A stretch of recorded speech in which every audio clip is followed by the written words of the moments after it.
Yo, that hurt so bad. God, I dropped the controller on my toe. My toe's broken. Looks like I'm gonna have to start a GoFundMe.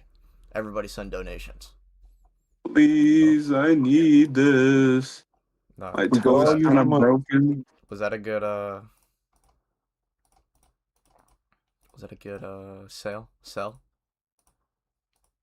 Hello? Yo. Oh. Oh, okay. Oh. Oh, thought you got that. Is this thing on? Hello, hello, hello. Hi, What's Ty. up, Hello. chat? Toby and Andrew better run. Oh, no, bro. Still Toby. Shut up, Dole. What's up, Alabama? I'm just kidding. What's up, Dole? Yeah, what if the strongest Spider-Man is Miles Morales? So Toby is the strongest. Andrew is the fastest, and Tom has the gadgets. Hold on. I like this agenda. Not bad, kid. Shut up, bro. The real strongest is Insomniac, we all know. Oh wow, he probably loses. Omniac He probably Miles. Somniac Spidey probably loses. Not ironically. Yo, he is. People should. Okay, listen. People shit on Miles. Man, Miles is unironically like he's put up numbers since his game, bro. First fight on with Rhino, he just beats his ass, bro. What, bro? I'm pretty sure it's just a fact that Miles just beats. Anti-Venom Peter is different, but fucking base Peter is kind of ass in the PS4 games. I'm guessing they still saying Toby wins. What the hell, bro? We didn't even, bro. We didn't say. We didn't even get into it yet. Yeah, so I'm waiting for a couple more people to join, but just for those. Yeah, of I you, mean, like, guys, what if there are Andrew defenders? for Like, come for on. those of you who are curious as to what this stream is mainly going to be talking about, other than in the title, a few weeks or this week. Oh my god, I cannot talk. This week, we saw a few videos drop from Crisis, Key Issues, and Gaming Rift regarding the whole Tom versus Toby debate. So I wanted to go ahead, react to those 3 videos. Now, obviously, I know all 3 of these guys. All 3 of them are very chill. I recommend you go and check out all of their channels, right? Cool with all 3 of them. You guys already seen me. I've collabed with Garrick and Crisis in the past. But we're going to be reacting to these videos, giving our thoughts as we are watching it. And then by the end, we'll probably pull up the tier list for all the Spider-Man characters, and we'll rank them all. Rank all who's the strongest or whatever. Okay, so we're ranking Insomniac and Spider-Verse, of course, right? No, we're ranking the live action. Oh, wow. So no black representation? Okay. You have the black suit, bro. Black suit. Black suit. Okay. Damn, Lily Todd, look who's in the chat. And Auntmate's Hispanic. The fuck I joined to and immediately hear my name. XD, what's good, man? Doing good. Yo, what's up, Gaming Rift? We're gonna pull up your video, Crisis's, and Key Issues. We're gonna basically react to all 3. Those are the 3 those are the 3 videos I saw come across the page that I thought would be interesting to talk about on stream. Is Brother Sipper I like Spider-Man. Is Brother Sipper like baiting? Who? Oh, this guy, because he's saying, oh my god. Oh, some dude in the chat. Oh. Yeah. He's talking about Tom versus Toby. Listen, we're going to talk about all that today. I gave my thoughts on it in the last stream. If you guys caught that, I had to private that one for unrelated reasons. But yeah, we're going to hopefully keep this one up if I don't freaking mess anything up. Oh god, not my video. You'll like the ending anyways. Sounds good, man. Sounds good. Hope you're doing good as well, Rift. Kai's preview just dropped on Death Battle, just saying, yes, I saw that. Oh, we should probably react to that first real quick. We can look at that right now. What? The Death Battle preview for Kai. Yes. Ninja, go! You don't know anything, bro. I watched as a kid. Watch season 1. You don't know what Kai's really about. Okay. Well, I hope he fights freaking El Drago next time so he can get pooped on or something. He probably does win that. I can't feel a spin. What is this? Also, I think it's worth mentioning. I mean, it should be kind of obvious, but you know, there will Tyler, be I'm gonna be spoilers, getting an so- early start for tomorrow, so I can't say I'm doing good. Just sleep deprived. If you want to talk about it tomorrow on Discuss, I'll be around. Have a nice night, everyone. Have a nice night, Rift. Get some sleep, brother. Have a nice night. Sleep is important. You guys in chat too, bro. Make sure you guys get your average 8 hours, right? Daily. I quite like being the Rift. What a nice guy. Tom is a Homelander victim after Brand New Day, by the way.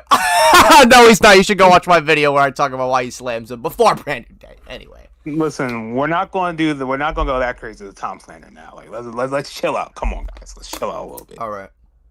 Let's watch this preview real quick. All right. The year was 1998 when LEGO introduced us to the world of the Ninja. Who could forget such classics as Ninpo Big Bat and Ninja Surprise? And the surprise is death! The near death of the LEGO company, in fact. But then, out of the shadows a decade later, the Ninja returned, remade, rebuilt. Ninjago! The story of Ninjago starts in Is the that the village thing? of Ignacia. Kai was a simple blacksmith trying to get by with his sister, Nia. Not that he had the patience for his line of work. Kai's fiery streak couldn't be matched. It happens when your parents mysteriously vanish. And that streak continued when some skeleton men kidnapped his sister, and Kai learned that within him lay the power of fire. Thanks to the guidance of Master Wu, he ditched the hammer and anvil and did what any good brother would do. Become a ninja! And after some intense Go. training and a bit of spilled tea, Oh, say that Kai again? mastered the special technique of spin jitsu. Oh, yeah. Look at him go! He's like Oh a my God, living bro, the later Beyblade. seasons Well, looks it's so good. actually a precise use of perfect balance to deliver dozens of focus strikes in rapid. Yeah, Tornado Ninja. Got it. He can fly, pull in foes, and summon his elemental power all around. And you know what that is. Fire! Yes, Kai can throw fireballs, resist. He said the heat, thing! form protective barriers of flame, and even conjure a fiery rising dragon. Basically, shifting his spinjitzu into a more powerful draconic form. So Kai teamed up with Master Wu's other students, Jay, Cole, and Zane, to make a team of teenage ninjas. The Lego kind, not the turtle kind. So, On a basi- mission to gather so basically, the we're both four golden TMNT. weapons Got it, and got it. defeat the evil Lord Garmadon. He's the one who They'll probably kidnapped beat the Kai's brakes sis. off of But TMNT hey, though. I've seen the Lego movie. Which This should be incarnation? easy. He's a Lego mini guy. If he gets cut up, he just pops back Exactly. together. Nope, Ninjago treats Hey, their I'm not gonna lie, I characters didn't like just actual love people, them. not Lego pieces. Except for in the movie, but that's part of the Lego movie continuity, not Ninjago itself. Oh, so Kai can Oh, take they're a separating hit, it? but he's Okay. not putting himself back together like everything is awesome. Huh. Which makes his quest all the more Oh, perilous. Long ago, the golden weapons were forged by the first Spinjitzu master to create the continent of Ninjago. Kai eventually Oh. gained the golden sword of fire, through which he can channel his elemental power. Oh, I remember So this. much so that if Kai is surrounded by a bunch of fire, he can use it all for a mega-sized Spinjitzu burst. Unfortunately, Wow. Kai wasn't the easiest teammate to work with. Eager to rescue Nia, he went it alone, until he was tricked into helping Garmadon escape imprisonment.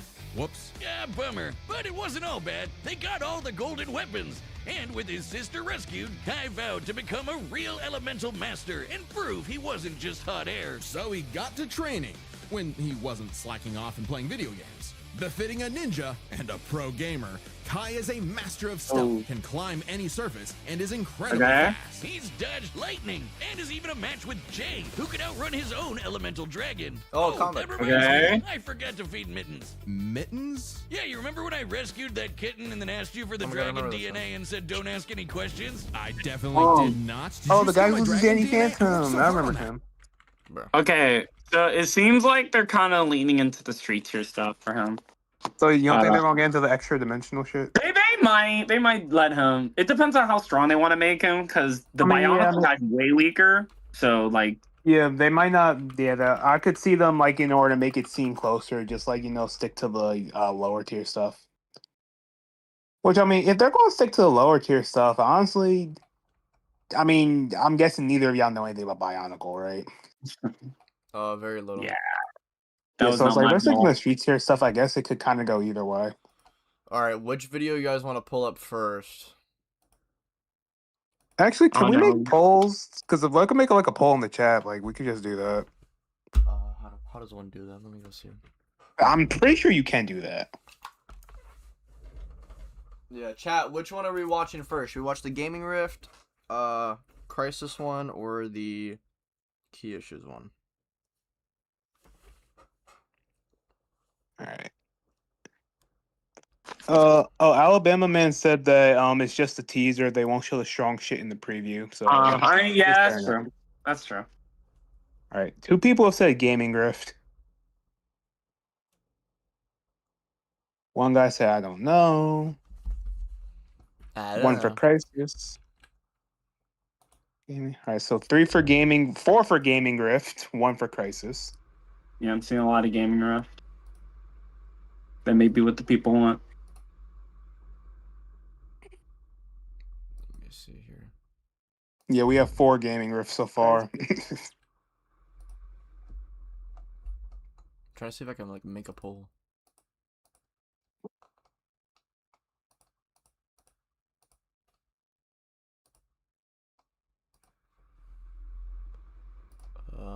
Oh, there we go.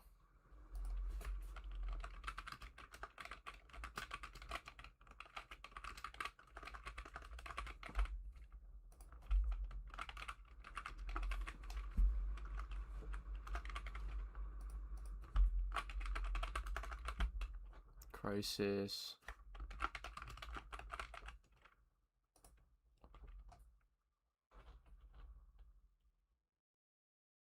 Okay, it's uploading. Let me see if it'll. Okay. All right, damn, we have 7 votes so far. All of them are me.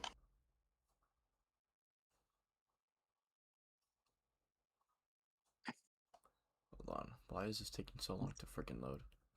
All right, about how long you going to give it before you pick? Oh my god, why is this guy being so mean? What? This guy was like, Gaming Rift is less detailed Crisis. It's not Oh wow. You don't know. Maybe he knows something Crisis doesn't. All right, well, Doesn't he do like commentary stuff anyway? I don't think they do the same type of content. I only know Gaming Rift does he does a content. bunch of things. He does like commentary, scaling, sometimes rants. He kind of does like a bunch.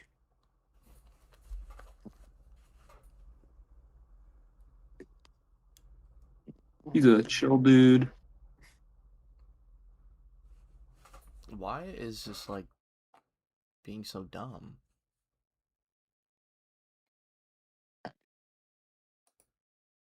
I'm getting 14 votes, 57% Rift, 43 Crisis. Yeah, this fucking my poll thing is like glitched. I don't know. All right, fuck it. Fuck the poll, man. We're gonna go watch Yeah, the well- Gaming Rift video.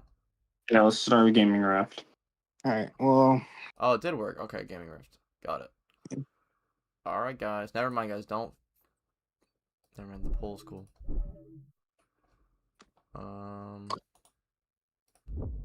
It's the Key Issues one.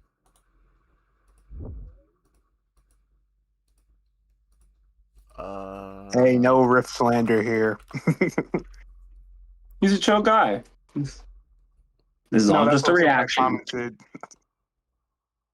One of the top fans, actually. We're not debunking. Oh, so or he anything. made he made Tom versus Toby or Tom versus Insomniac. We're gonna look at the Tom versus Toby.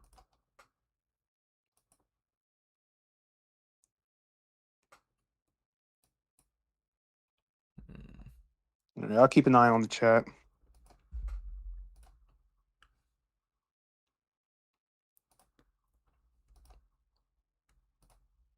$1.5.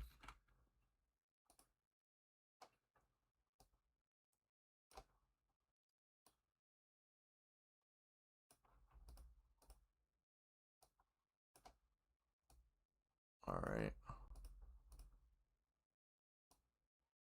Got this little setup here. All right, guys, let's do this. If anyone has any versus battles or questions, if you want us to pause in between the video, be sure to send your donations, or if you want to become a member for $1.99, you can do that as well. We'll pause in and answer some questions. Doesn't really matter what it is, we answer anything. Let's do this. Let's start this one last time. Okay, muted. Okay, pull up my feed.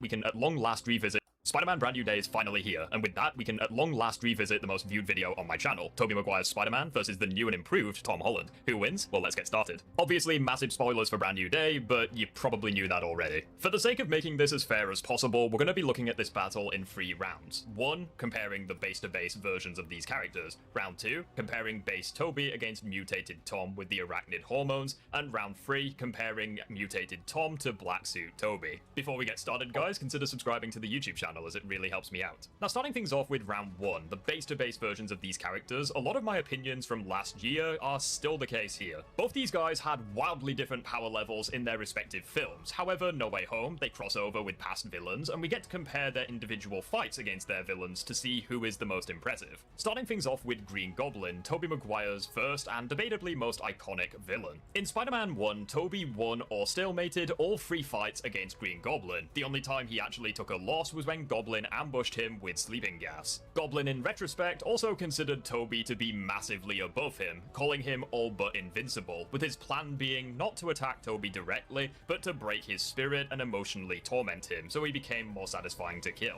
And even in a scenario after he had performed his maximum lift at the time, took a pumpkin bomb and a beating from Green Goblin back to back, this desperately weakened version of Tobey, as confirmed in the annual, was still able to beat Goblin, with it being implied that Tobey would have dislocated Goblin's jaw had he not been wearing his helmet. And keep in mind that not only was this a badly fatigued Peter Parker, but it was also debatably the weakest version of Tobey, since it's confirmed in Spider-Man 2 that he grows in strength after regaining his superpowers. And in Spider-Man 3, the villains are described as his most powerful threats ever, especially Harry Osborn's Green Goblin, who was stated to be stronger and had better equipment than his father, with Tobey beating Harry with and without the black suit. Compare this to Tom Holland's Spider-Man, who had Stark tech and a shit ton of experience under his belt, and despite this, whilst going all out and not pulling his punches, he still was overwhelmed by Goblin at the condo, with a bloodlusted killing intent Tom still somewhat struggling against Goblin and failing to beat him into submission as quickly as Tobey did, meaning when all said and done, a weakened first movie Tobey was already outperforming No Way Home Tom in their fights against Green Goblin. And the same can honestly be said for Doc Ock, since Otto was able to fight an enraged Tom Holland Spider-Man in the Iron Spider suit, with Otto going on to win that fight. Keep in mind, you can argue Otto was weakened since he had entered the MCU after enduring this massive amount of electricity coursing through his body as well as the arms, with Tom only surviving due to the Iron Spider and hacking the arms via the Stark nanotech. Compare this to Tobey in Spider-Man 2, where it was confirmed multiple times that he is having issues sleeping and he is always appearing exhausted, not to mention his superpowers were fluctuating and becoming less effective, and yet Tobey still went blow for blow with Otto at the bank fight, and more or less performed as well as Tom, despite both of them having hostages to save, with Tobey being fully rested and confirmed to have grown stronger by the train fight, where his individual punches were fucking up Otto so badly that he was on the verge of blacking out, with Otto's arms being stated to be no match for Tobey's Spider-Man during their final battle at the pier. And keep in mind, Tom had the Iron Spider, and this is a base-to-base scenario, meaning that if we look at base Tom fighting Doc Ock, he would have performed much worse than Tobey did. And now finally we can talk about the Spider-Man Brand New Day metas, where we have a lot to go over. Brand New Day unfortunately makes Peter very inconsistent in stats. The same kid who was capable of dodging bolts of electricity. Oh, hold on. Let's go look at him. Okay, Flame, like the stream, everyone. Also, who you got winning? Oh my God, it's Flame! I love Flame. Hope you're doing good, brother. And we got from Gravity Source. Thank you so much. You saw the small town level and sub-rel MFTL plus Supergirl calc because all I saw was more concrete and arguable Superman scaling. Ooh, I didn't know that. I didn't watch Supergirl because everyone was telling me it's garbage. Yeah, I did hear a lot of that too. If Supergirl actually does have scaling, I mean, she is weaker than Supergirl, yeah. So, hey, that is scaling for him. Better than the Blue Beetle shit, I'll say. What do you mean, bro? He's planetary. Yeah. Ooh.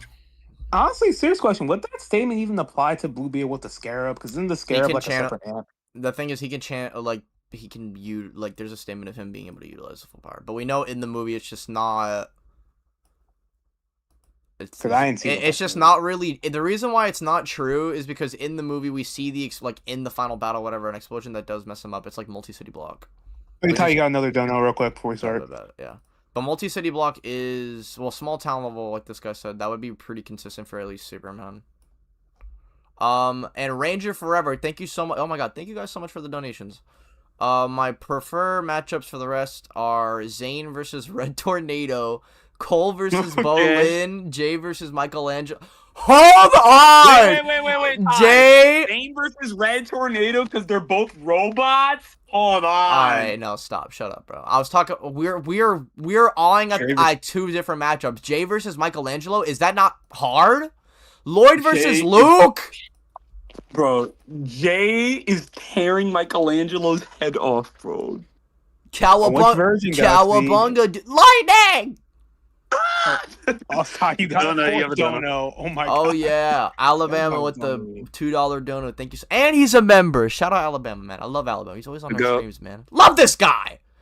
Brand new day, Peter versus season 3 UG or end of series UG no modulo. So for season 3, okay. So if we're using anime scaling, season 3 UG is like hypersonic in the anime right now, right? He doesn't scale to Maki, so he's not gonna scale to the Toji stuff. He's gonna scale to Naoya. UG versus Spider-Man, I keep seeing a lot. I might just like make that like a filler video, like shit that one out. Like that sounds pretty fun. Yeah. But season 3 UG, in my opinion, is probably comparable to Peter. I would say Peter is definitely faster just because of the electro stuff, and now Peter in this movie got like a crazy amp to his senses. So I would say he is just way faster. Like, okay, I'm not gonna lie. If anybody's scaling to that like massively hypersonic like stuff in the MCU consistently, is probably Spider-Man, right? Like Spider-Man is legit seeing lightning, move in slow motion and whatnot. Like scaling to Andrew, also doing the same thing. He should be way faster than UG, and in terms of AP, I would say if Peter's like, you know what I mean, that's Peter at the end of the movie and not like nerfed or whatever, I would say he would just be physically stronger than UG. Like right now, season 3 UG doesn't even scale to the Granite Blast, which would be relative to like the levels of energy that like weaker Iron Man models are putting out, and Peter should be at the very worst as strong, if not stronger, than the integrated suit, which is stronger than the Iron Spider. So I would he didn't say, mention us in season 2. yeah. So if season 3 UG didn't have the AP to fight him or the speed scaling to scale to Peter, end of series UG definitely does, right? If we're scaling to if we're doing the lightning meta, right, with the verse, I'm not saying they cap at subsonic, because we can do the same thing for Spider-Man, right? I feel like capping Spidey at like wall level bullet timer, you can do the same thing for UG, right? It's not really hard. But for but for consistency, I would say UG scales to like the Granite Blast physically, right? Like he would be able to at least like deflect the levels of energy that Yuta was able to do, since UG is physically stronger than Yuta, and those levels of output come out to around like small town to town level. So I would say UG would be comparable to like at most like a way weaker version of Tom. Like I would say he gets hard capped by Iron Spider, and then onward, I don't know if what's it called, UG. Do you think that hack's relevant? The soul punches are definitely good, but if we're using if we're using the end of series stuff, because he's like town level, I would still say blood, there's the domain. I would still say Peter's faster, but like there's no shot Peter's speed blitzing UG to a point to where he can't activate a domain and then he gets a guaranteed cleave off, and like I don't think Peter's surviving that. Ty, you got two more donuts left. Oh my god, guys, you guys are awesome. Hold on, we got, so UG in season 3 would lose, but end of series UG got that. Thank you, Alabama. Gravity Soars. We got Lloyd from Ninjago versus May from Monkey Kid. Lego with green dragon powers versus Lego with green dragon powers. Okay, that's the matchup. That's what the matchup's based off. I think I know who he's talking about. I think that guy was voiced by Goku or something. Can you see how strong he is? Because Lloyd is like should be like 5D infinite speed at his peak. Base to base consistently, he should at least be light speed, should be like in those city level ranges. Let me see. Okay.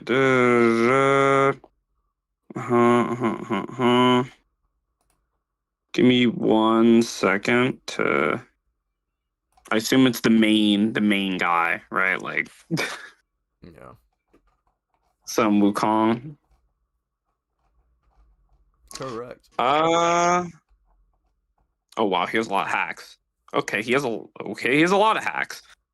It's actually fairly close.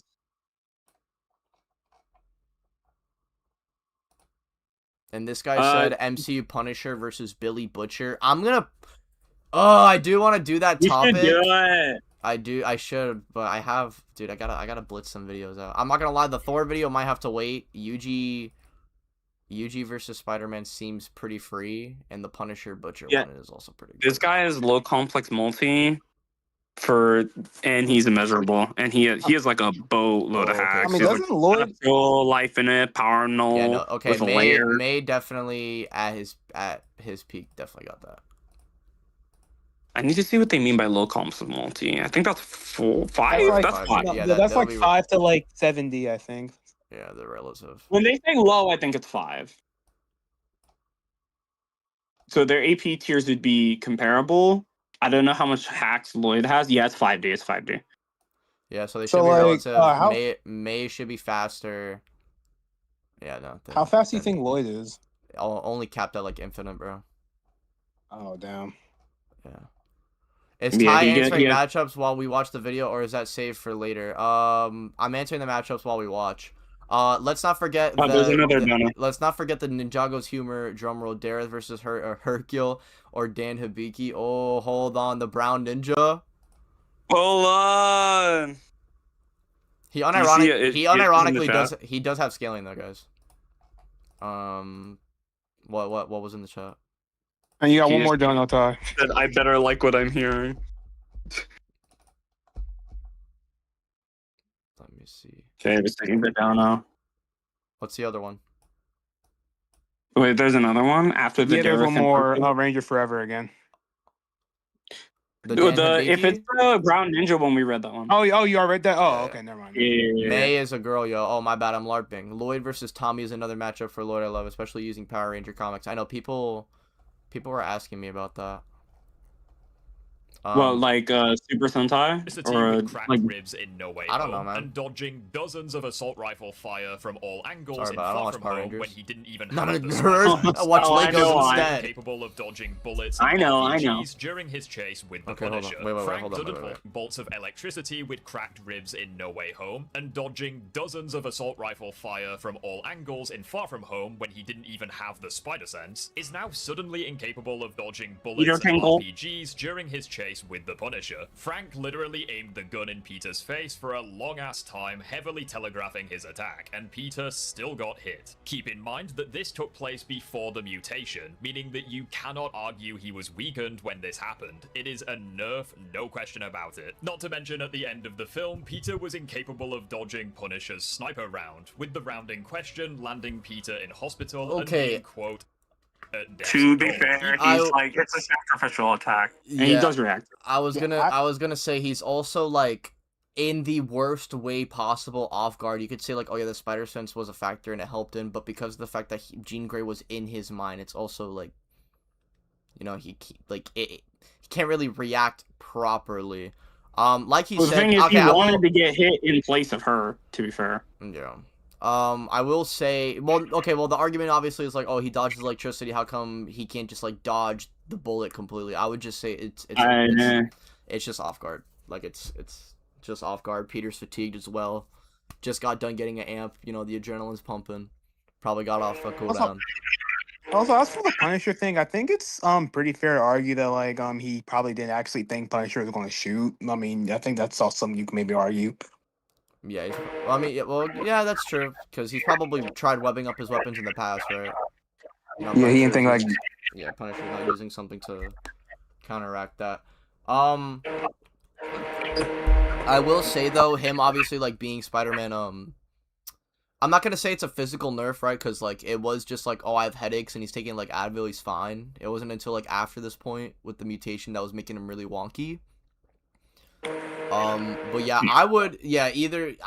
the Punisher thing, it does look bad, but I don't know if I would call it necessarily a nerf. Like, I would say he wasn't expecting for him to shoot it, right? He probably like Yeah, I would Spider-Sense probably also just. I understand why he's activates Like, I immediate definitely get danger. why It that could- doesn't look great, but like you're just real good, Jazz. Like, but yeah, I think what the conscious how it was. He probably was just trying to talk Frank down, didn't think he would actually shoot.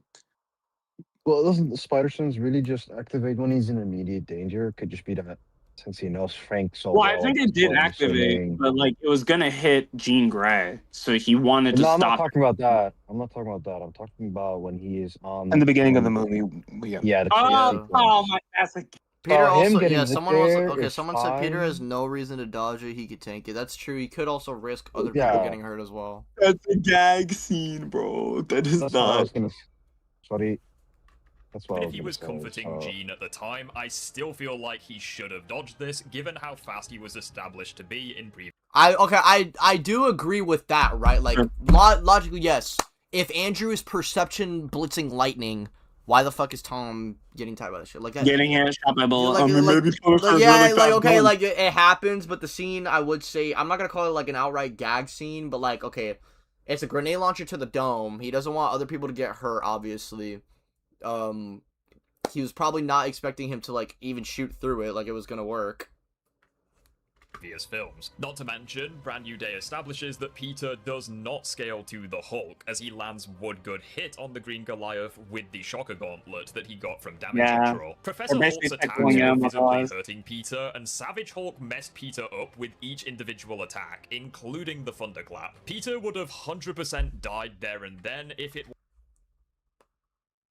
Like, Okay. people kind of- The neck, he did, I mean, okay, there might be durability gaps. the at Cole Obsidian feat is, okay. Oh my god, this feat is annoying. Just because me personally, like after this point, right? Like he halts an attack that was meant to finish off Iron Man. Cole already saw Iron Man was down, right? So it's intending on for another. We all know who he scales above. We all know he scales above. Oh my god, the GOAT. It doesn't really make sense for me to be like, oh yeah, Peter instantly negged his attack, because right after this, right, like we see him slam a car into Cole, and it does no damage, right? Like, Spider-Man evidently doesn't really have scaling to Cole at all, and if we do want to push that agenda, the Iron Spider suit obviously is enhanced on Tom, and the best thing you can say about him is apparently it's should be in the same caliber as the Mark 50. I personally don't think that's true, and I think that statement is a little false. Especially since No Way Home, I do believe the Iron Spider in general just isn't as strong as it used to be. Or at least how it was As long as it's initially, stated to be. initially presented within the MCU's continuity in retrospect, because of, them bringing in the other universes. So, I don't think he really scales to Cole. Him halting an attack like midway through with an endgame as well, like it's an off guard blow. Yeah. I never really thought personally Spider-Man in the MCU ever scaled to Hulk. I thought especially No Way Home pretty much established that. Like, we have like this guy having an arc reactor, Electro, and he's like fucking 1v3ing them, right? Like, Electro is just a shittier Iron Man, pretty much, if you will. When you're done, you have a donut. Yeah, so I don't. I get how it's presented, right? Like obviously Spider-Man's strength in general in the MCU is inconsistent. That's just a fact. I'm not saying Spider-Man over Cole and Base, but I find it hard to believe he goes from that to being fodderized by even Professor Hulk. The thing is, seems too much of a gap to me. Thoughts? The thing is, okay, I know they didn't add this scene in, but if they did add this in retrospect, it would make Professor Hulk look a lot better, because, okay, we see Tom halt an attack that wasn't meant for him, right? And then he slams the car, does no damage to Cole. You could say that at best he like fucking mega reacts to him, and obviously he catches whatever amount of energy Cole was using to finish off Iron Man, which in my opinion I don't think is like a bloodlust killing blow, just because Cole was pretty dominant in that encounter, and he already had Iron Man borderline immobilized. So what's it called? But Gaming Rift in Infinity War or whatever, they were pretty much intending for Professor Hulk to break out and beat Cole himself. Like, he would just beat him up, whereas Cole was obviously scaling to the Hulkbuster initially. So, like, imagine that. We have that, and then we have Professor Hulk bullying the likes of Spider-Man. I think in retrospect, that would have made them a lot closer. But I don't know. In my opinion, scaling Spidey to, like, I don't know, the Hulk and the others in terms of strength is weird. It just really depends on how much stronger you think they get in between the phases, right? I only think a handful of characters really get that much stronger, in my opinion, right? Like, I think a good example is... Professor Hulk have anti-cheats or something? Well, the best thing he does is throw a fucking boulder in She-Hulk, which is like City Block. So it's like, and we know in this movie, obviously, Savage Hulk is clearly a stronger persona than Professor Hulk. Professor Hulk in And general... you're saying Cole has to scale to Savage Hulk? Well, that's the idea because he scales to the Hulkbuster, but in general for me, like, if Tony was in that Hulkbuster suit, Cole is not beating Tony. Like, Because my thing is, if he's just weaker, Professor Hulk could just be in between them. He could just be in the middle. Yeah, no, I was saying Professor Hulk was stronger. Why Professor Hulk in Infinity War? He didn't exist in Infinity War. Did you mean Angry Hulk? No, so the original intent in Infinity War, it was gonna, like, their idea for the personalities merging was gonna happen there in a deleted scene. And then that he beats up Cole, and instead of Bruce using the Hulkbuster glove, it's the Professor Hulk. I'm saying Professor Hulk because it's the merge of the two personalities, but that's what I mean. It's that pretty much fighting Cole, and then he would dominate more, is what I'm saying. Yeah, so you're saying it's like the narrative intent for him to be stronger because they were going to write him to be stronger. So I'm saying, yeah, that's basically what I'm saying. Like, if they went with that intent, which it honestly, that feat, in my opinion, right? I don't like using deleted scene scaling. I think that's a little messy. But in regards to the MCU and, like, other statements regarding the character, it doesn't necessarily contradict anything. Like, the same thing with Vision, like, that deleted scene of Vision negging Corvus, right? I'm not going to use that in a video, right? Be like, oh, the deleted scene. But, I mean, Vision has statements of, like, oh, yeah, he was nerfed. He could have soloed the Order if he wanted to. So it's like... It lends credence to the idea that it's true. Or it's still true. Right. Yeah, in general, for me, I just never thought Spider-Man scaling to, like, the Hulkbuster and stuff like that was ever really convincing because of him halting one attack. Oh, that sounds cool. Shame is not canon. Sounds a lot better than, oh, time jump now. Get one's kind of second thing. As of right now, Professor Hulk is kind of useless, even being embarrassed. I mean, unironically, Professor Hulk without that shit loses to fucking Cole. Like, I think Professor Hulk is below Cole anyway. But... Oh, gotcha. Oh, the donut. Yeah. Oh, yeah, DCU Superman versus MCU Spider-Man. Okay, so if we're not using Blue Beetle, Supergirl, fucking planet level stuff, he would be like, what, small town, should be like in those light speed ranges because of the black hole feat. I ain't gonna lie, I think MCU Spider-Man consistently is in that, like, town level range as well, and I would say slower. My thing is that Superman is just not consistently that strong. Like, the most he does show is capped at City Block. Like, I don't really think he's that. So you think most of his, like, good scaling comes from just, like, upscaling statements? Yes, pretty much. But, like, with that, DCU Superman is more going for him. But he should be way faster than Tom. I mean, I will say this. I'm pretty sure there's a statement that his heat vision is actual light. So, I mean, I guess, you could say his, like, heat vision with Blitz Tom. Oh, possibly, yeah. There's a donut, by the way. Yeah. But yeah, I don't know. I guess it's, for me, I find it more passable in this movie just because Tom doesn't seem like he's at his peak until the very end. Like, he's just going through it the whole time. But I do get, like, I obviously, like, whatever, like, he's fighting Thanos. Why is he fucking getting diffed by Scorpion? He threw a piano at him. Like, the thing is, though, that's, like, it's kind of little stuff like that, like in anime or manga, where, like, JJK is a prime example of this shit. I think right now, when people are talking about Spider-Man stuff, it's reminding me of, like, it's like a watered down version of, like, Mach 3 JJK, Mach 3 Kaizen. Like, it's like you're, like, obviously there's a set thing, obviously, you want to establish for the narrative, and for Spider-Man, they want to make it grounded. That's just how Spider-Man stories usually are, right? They want to, like, bring it down to earth. But obviously, because of the fact that it's fiction, you're going to run into times where it's like, okay, well, he's fighting the Hulk and stuff like that. Like, I'm not saying he scales the Hulk, obviously, I just went on a whole rant how he doesn't. But that, as an example, like, you see that in fiction, across fiction, all the fucking time.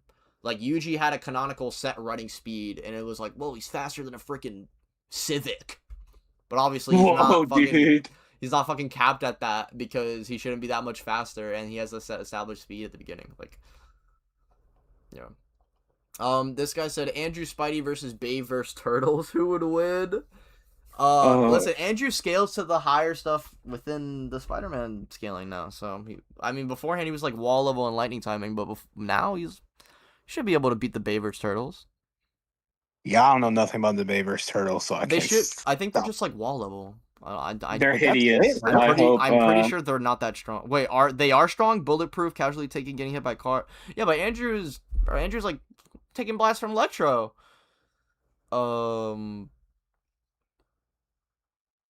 Listen, plus, if they can, like I said, he can perception blitz lightning, so he might just. Pocket Brown said MCU Wolverine versus Kimiko. MCU Wolverine would fucking rip her apart. Kimiko from Overwatch? No, from the boys. From the boys? Oh, bro. No, yeah, MCU Wolverine should absolutely turn her into Swiss cheese. They're both probably relative in the stats. He's like he tanked the fucking.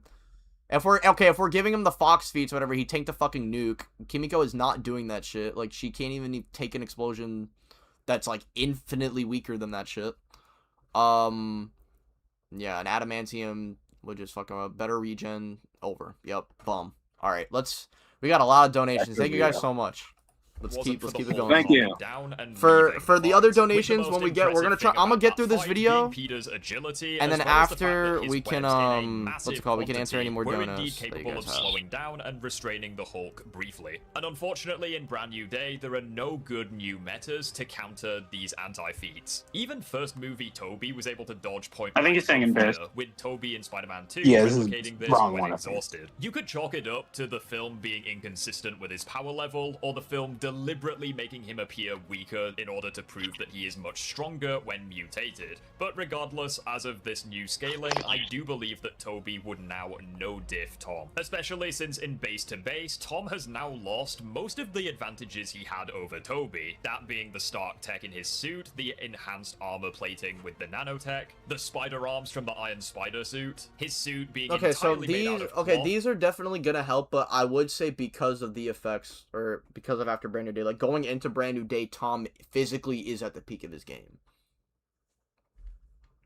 With the exception of being his mask, he's at the top of his game. Or are you referencing the training thing? Impressive webbing combinations that the Stark tech provides. His webbing is now very basic, with the only advantage over Toby being the web grenades. However, that's only round 1. We're now going into round 2, putting base Toby against the mutated version of Tom Holland. Yeah, no, he's saying he doesn't have as good tech as the Iron Spider, which is he doesn't have the utility. His human DNA, greatly enhancing his physicals, which we see throughout Brand New Day. Scorpion with his tail was physically overpowering Peter, yet once the mutation kicks in, Peter ragdolls Scorpion with one hand. The hand who came prepared with weapons specifically made to kill Spider-Man by damage control hilariously outclassed Peter in their first fight. They stabbed him, destroyed the web shooters, and overwhelmed him, with Peter being pretty badly damaged in base. However, as soon as the mutation kicked in, Peter destroyed the hand, restraining them with his webs and countering the prep time that they had over him. The final bit of strength the mutation granted him was shown with the reinforced door. Peter put all of his strength behind it and he couldn't budge the thing. Yet when the mutation kicked in, he kicked the door off its hinges, with the door flying about 30 feet into the room that held Jean Grey. Unfortunately, the organic webs themselves don't have any feats, aside from restraining the hand, who are enhanced humans at best. That being said, they were shown to massively upscale his base webs, which is something, I guess. By far, the biggest amp he gets is to his spider sense, as even the slightest noises and vibrations are deafening to Peter. With these massive amps to his physical stats and spider sense, as well as the organic webs countering the advantage Toby had over him, I do believe that a fully rested, mutated Tom Spider-Man would low or possibly even no-diff Toby once he fully masters the mutation. That being said, mutated Tom is kinda featless outside of bullying Scorpion and the Hand, which were villains villains that base Tom were have established to have beaten anyways. So whilst a future version of Tom with more scaling could definitely low or even no diff Toby, at this moment in time I would say he mid or high diffs him. Toby's adrenaline and rage amp would definitely allow him to stay in the fight, but I do think that Tom would eventually overwhelm him with his new abilities. And to be completely honest, it sucks that we didn't get to see mutated Tom fight the Hulk, because that would have been brutal. Finally, we have round 3. Mutated Tom at the peak of his powers, going against Bully Maguire himself, Toby in the Bully black suit. Maguire. And for the sake of argument, we're Dirt going in to be your eye. operating under the assumption that No Way Home Toby is calling upon the symbiote to help him defeat Tom. And yeah, it's a bloodbath, I don't know what to tell you. Not only is Toby now debatably massively above Tom in terms of speed due to Brand New Day retconning and nerfing Tom's speed in base, but the black suit is established to make him stronger and much faster. Obviously much more aggressive also, and he's far less likely to pull his punches. Toby would also further benefit with a enhanced healing factor from the symbiote, and Tom has never encountered Venom before, so he wouldn't have no idea the weakness of the symbiote suit. Not to mention, I mean, he's Bully Maguire. He's Bully Maguire. Like, obviously he's gonna no-diff any Spider-Man he goes up against. Fuck, he's gonna no-diff any opponent he goes up against. Like, no one's gonna disagree with this. If you disagree with it, you are wrong. He's Bully Maguire. He solos your favorite verse. Obviously, round 3 is a beyond no-diff scenario in favor of Bully Beyond Maguire. no-diff. I hope this no-diff video is was crazy. worth the Okay. wait. Brand New Day has come out, and I think it's actually pretty enjoyable. Not perfect, it has its issues for sure, but I think that this was a very enjoyable film, and now that Brand New Day is out, I'm very happy that You should watch, bro. His video shitting on Tom Spider-Man is so funny. Do you agree with Retconning that? speed is such a funny thing to say and makes zero sense within normal power scaling perimeters. I understand what he means. It's just that like they make him It's seem just a little pointing out slower to the reacting bolts inconsistencies. and stuff. Yeah, it's pointing out Yeah. inconsistencies, which I mean, I think every piece of fiction when it comes to like Yeah. showing off powers does that. Yeah. Overall, though, so would you? I mean, honestly, What are your wasn't that- thoughts I on mean, the whole symbiote thing? I don't know how that really impacts his. So for me, I would personally disagree. Just because I would say No Way Home Toby probably like clipped his. Okay, the black suit, in my opinion, is not that crazy of an amp, right? Like we kind of see what the gap is. Sandman initially beats up base Toby.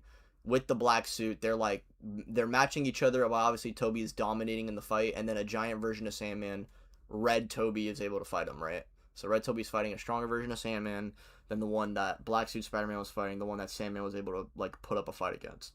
So I don't think, in my opinion, I don't think the gaps in between are that big. And I would say like Toby would get like, he would get a schmid, like I wouldn't really say he gets like a whole tier stronger or even the suit. I wouldn't say the gap that Toby gets from the black suit is even as big as the gap that Tom gets with the mutation. I don't think that's ridiculous.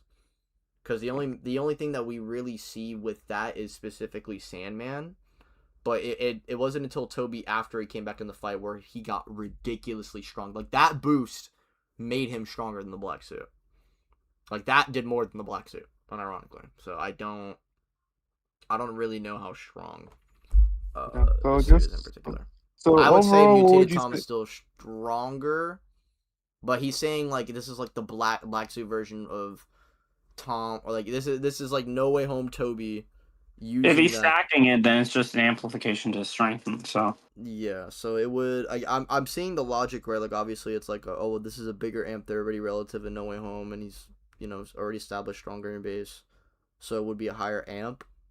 I just I personally wouldn't say that. I would say more so the amp itself is pretty minuscule to begin with, so like that argument, in my opinion, doesn't really hold up as much, especially in comparison to Tom's mutation, which is a pretty, you kind of see the difference in the increase.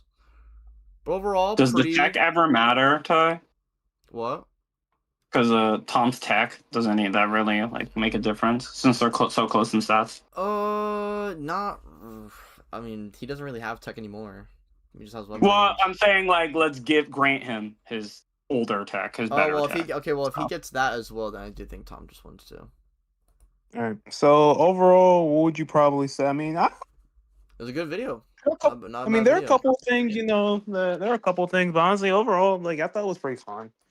Listen, I do think, I would say Black Suit versus Mutation is probably debatable, but I do think the first 2 rounds, I mean, even if we did kind of disagree with the, Punisher bullet thing, I do think overall he kind of got them right. Yeah. I mean, yeah, the arguments are fair that he makes. Yeah. All right, let's look at this Key Issues 1. Oh my god, my baby girl Garrick.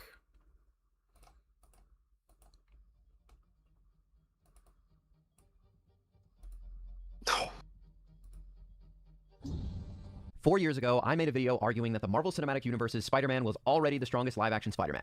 At the time, it was a controversial opinion. For years, this version of Peter Parker has been dismissed as Iron Boy Jr., a kid relying on Tony Stark's technology instead of his own abilities. Every accomplishment was met with an excuse. He had a better suit, he had more help, he just wasn't on the same level as the Spider-Man that came before him. Then, No Way Home released. For the first time, audiences watched all 3 live-action Spider-Men fight side by side. Suddenly, the comparisons became much easier to make, and a lot of people began to realize just how powerful the Marvel Cinematic Universe's Spider-Man had become. But even then, the debate never really ended. Well, I think it has now. The newest version of Spider-Man doesn't just give Peter another impressive feat or 2. It fundamentally changes where he belongs in the conversation. 4 years have passed since the events of No Way Home. Peter has continued operating as the friendly neighborhood Spider-Man with no Avengers, no billionaire mentor, no enhanced Stark suits, and no one remembering who he even is. During that time, he hasn't stayed the same. He's continued growing stronger, becoming more experienced, and as strange as it sounds, his spider powers have continued to develop. So today, we're revisiting this discussion. This isn't a remake of my original video. If you'd like a much deeper breakdown of everything from Civil War through No Way Home, I'd encourage you go watch that video and then come back and watch this one, or watch that one after this one. Instead of doing that, we're going to briefly revisit the foundation before discussing everything the newest film adds to Spider-Man's already impressive list of accomplishments. As always, we'll only be discussing material that is canon to the Marvel Cinematic Universe. That means no comics, games, alternate continuities, or outside material. And with all that said, let's begin where we always do, strength. 4 years ago, I spent nearly an hour explaining why Spider-Man had already surpassed the super soldier level that many people still placed him at. During the New Avengers, we saw it take 3 super soldiers and 2 peak humans to hold a remaining piece of concrete. Spider-Man was lifting jet bridges by himself with only a couple months of experience. Comparing him to super soldiers like Captain America or Red Guardian or the Winter Soldier is ridiculous. Not to mention, throughout his journey, he casually overpowered Winter Soldier's bionic arm, he held together a fairy weighing hundreds of thousands of pounds, he caught Call Obsidian's attacks head-on, and he even staggered Giant Man. He survived repeated attacks from Green Goblin and ultimately defeated him while fighting through multiple broken ribs. Those feats haven't gone anywhere. If anything, they've aged even better. One criticism I saw over and over again after my original video was that Spider-Man simply lacked experience compared to the other live-action versions, and honestly, that was a fair point at the time. During Civil War, Peter had only been Spider-Man for about 6 months. Homecoming takes place during his first year. Infinity War, Endgame, Far From Home, and No Way Home all happen within a relatively short span of time. Peter grows tremendously throughout those films, but he's still learning what kind of hero he wants to become and how strong he truly is. That criticism doesn't really exist anymore. By the time this newest movie really gets into the first act, Peter has spent 4 uninterrupted years protecting New York almost entirely on his own. No Stark technology, no Avengers, no Nick Fury, no safety net, just Spider-Man. We saw that with Tobey's Spider-Man, we saw it with Andrew Garfield's Spider-Man, and now we've seen exactly what another 4 years have done for the MCU version. The first indication of his increase in power comes from something pretty unexpected. Peter creates a web cocoon after the traumatic experience of seeing the love of his life with another man. It's made clear that this isn't something Peter has chosen to do, it's simply instinctive. His body is changing just as fighters undergo different stages throughout their lives. Peter's powers have begun developing beyond what we've seen in any previous live-action adaptation, outside of any symbiote enhancements.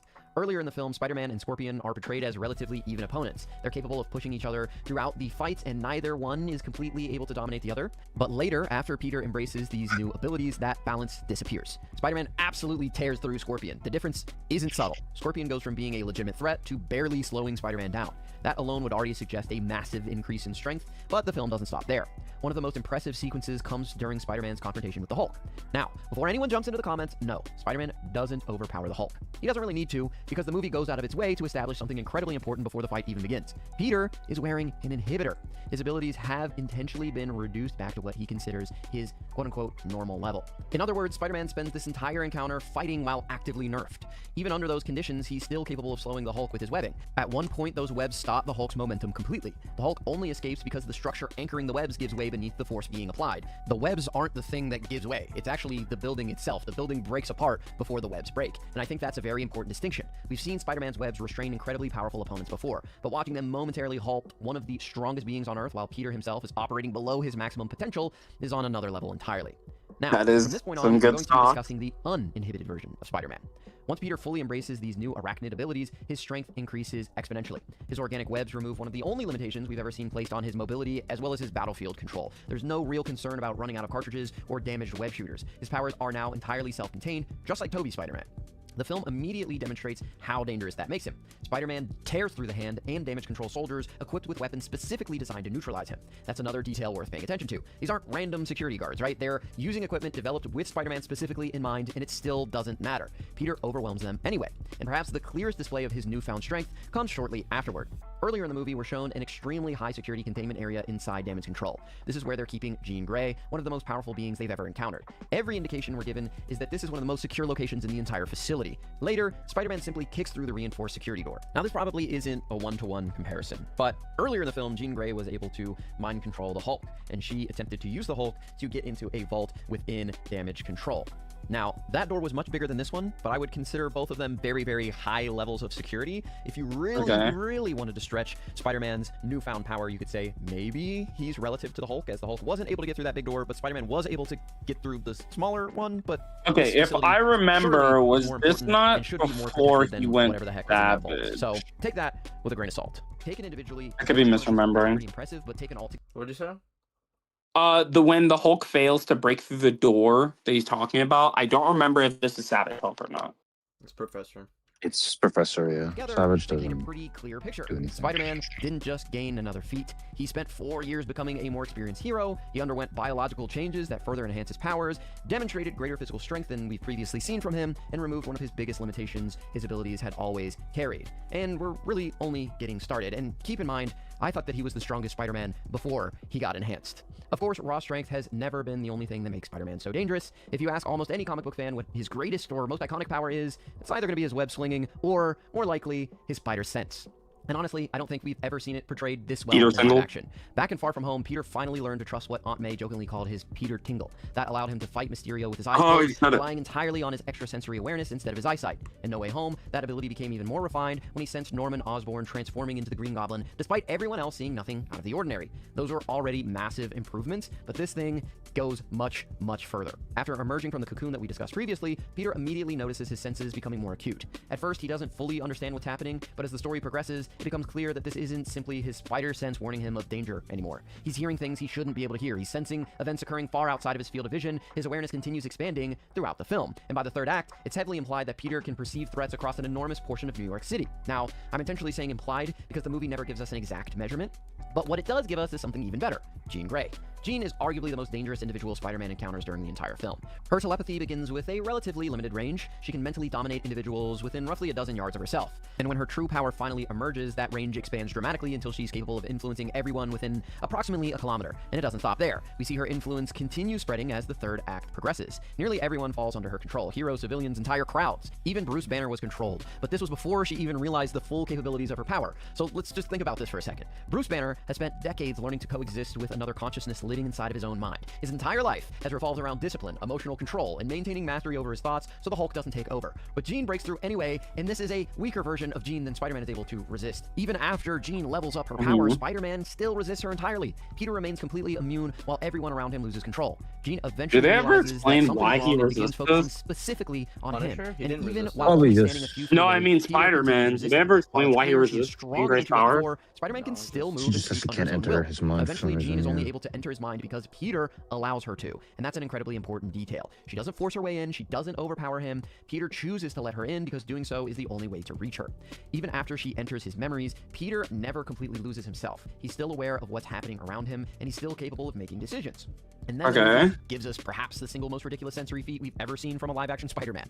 While trapped inside his own mind, Peter hears Frank Castle. More specifically, he hears the Punisher quietly chambering around into his sniper rifle from well over a kilometer away, while engaged in an entirely separate psychic confrontation with Jean Grey. That level of perception is insane. Oh, okay, I get what he's Spider-Man getting dodge at. bullets. We've even seen them react to lightning, but we've never seen anything quite like this. Of course, these new sensory abilities aren't the only permanent change. The organic webbing deserves some discussion as well. For years, one of the defining characteristics of this version of Spider-Man was his homemade web shooters. Peter invented them himself while still in high school. That accomplishment has always been one of his best demonstrations of his intelligence, and thankfully the movie doesn't take that away from him. The mechanical web shooters still represent one of Peter's greatest inventions, but he simply just just doesn't need them anymore. And speaking of intelligence, he was able to match wits with Bruce Banner, and in just a couple days, made a custom inhibitor chip that could dampen the superpowers of any being, no matter what. I think this is just another of the many examples of Spider-Man being smarter. Do we count this as a hack for him? Probably not, right? Everything else that we've discussed, it creates a version of You know, Spider-Man that's Krypton was operating on an supposed to do entirely this. different level than the one that What does Tom really do to this? His senses have evolved, his Or not writing Tom, has evolved, Toby. and perhaps most importantly, he's no longer relying on Tony Stark's technology to bridge the gap between himself and stronger opponents. His own body has become stronger. So, is the argument finally over? I think so. 4 years ago, I argued that Marvel Cinematic Universe's Spider-Man was already the strongest live-action Spider-Man, even if many people weren't ready to admit it yet. Since then, he spent 4 years protecting New York almost entirely on his own. He's continued refining his abilities. He's matured as both Peter Parker and Spider-Man. And now, after undergoing a literal biological evolution, he's demonstrating levels of strength, perception, and mental resistance we've never seen from another live-action version of the character. That doesn't diminish Tobey Maguire's Spider-Man, it doesn't diminish Andrew Garfield's. Both remain incredible interpretations of the character, and each has accomplishments worthy of respect. But when we're talking strictly about capabilities, strength, experience, spider sense, adaptability, intelligence, overall power, I don't think there's much room left for debate. The MCU's Spider-Man has surpassed them, and considering where his story seems to be heading, I'm not convinced he's anywhere close to reaching his ceiling yet. Thank you, everybody, for coming back to Key Issue. Yeah, that was pretty good. That was pretty. I good mean, video. very concise. It was more like a movie review. Yeah, it was pretty Than, good. like, I mean, full yeah, part. it was more No, so it was him good. going over Tom's growth. I think he went over it well. Any opinions about Kai coming to death battle? Yes! I mean, he didn't technically carry it around the movie during the part of the movie, or he did carry it. Oh, might count as a hacks, yeah. Inhibitor chip dampens Toby. Listen, I mean, Sticks that shit behind him. Toby is fighting, bro, and he just gets inhibited. You took my webs.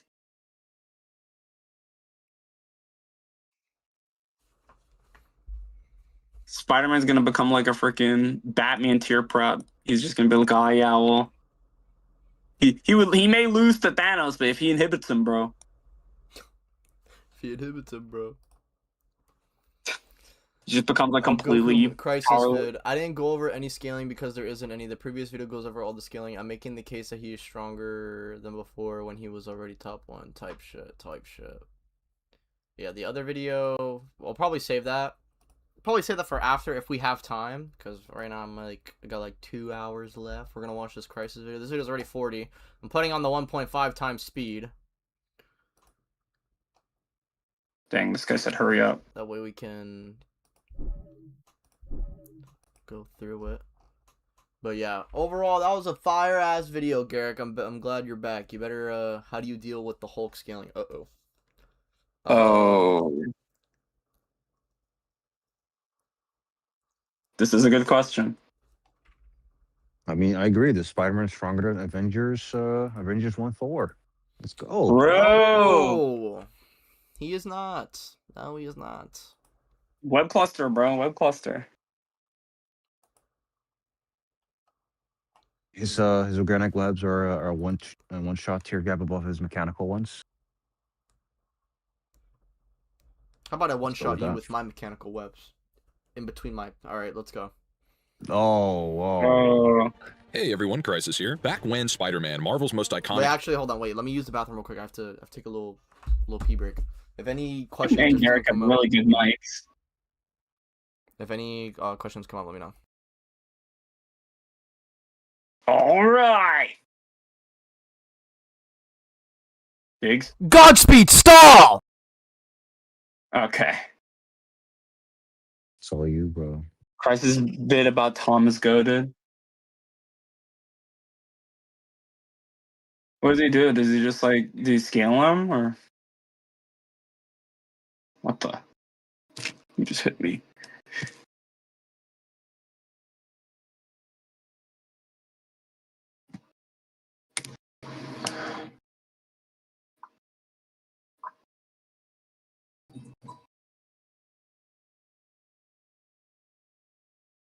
Same Infinity War Hulk that Spider-Man scales to, which then Toby scales to via defeat in No Way Home. Cosmic Guard versus Godspeed as in the Flash villain, because I probably have Godspeed, but If it's me, I definitely win. You know.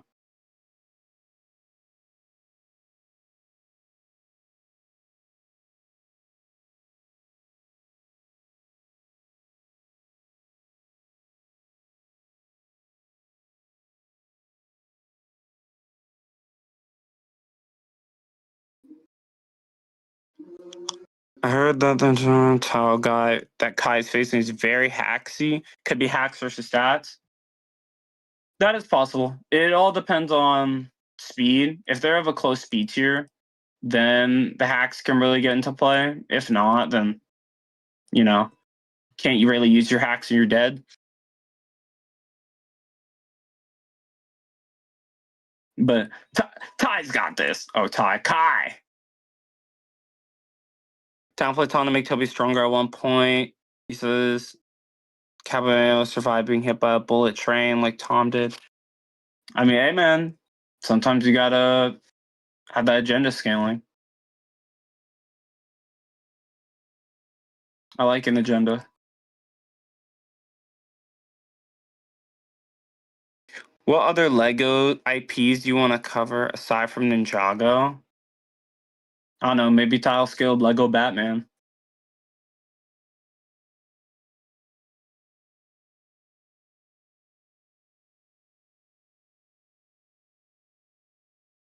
Or Lego Star Wars? Hold on. That could be fire.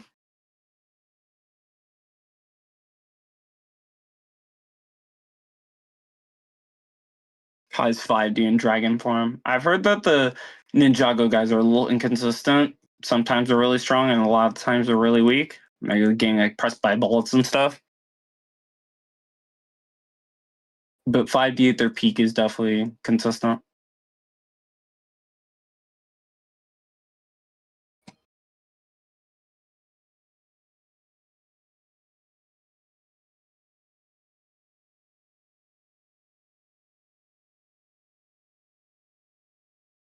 The guides downscale Tom.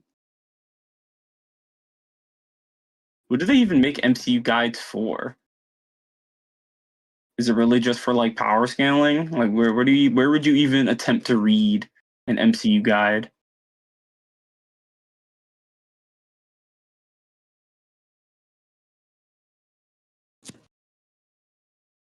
Mewtwo versus Perfect Cell? Does Mewtwo even have an answer for Cell's regen? He may stat stomp him, but I don't know if he has like Durnig or anything like that. That would normally help you.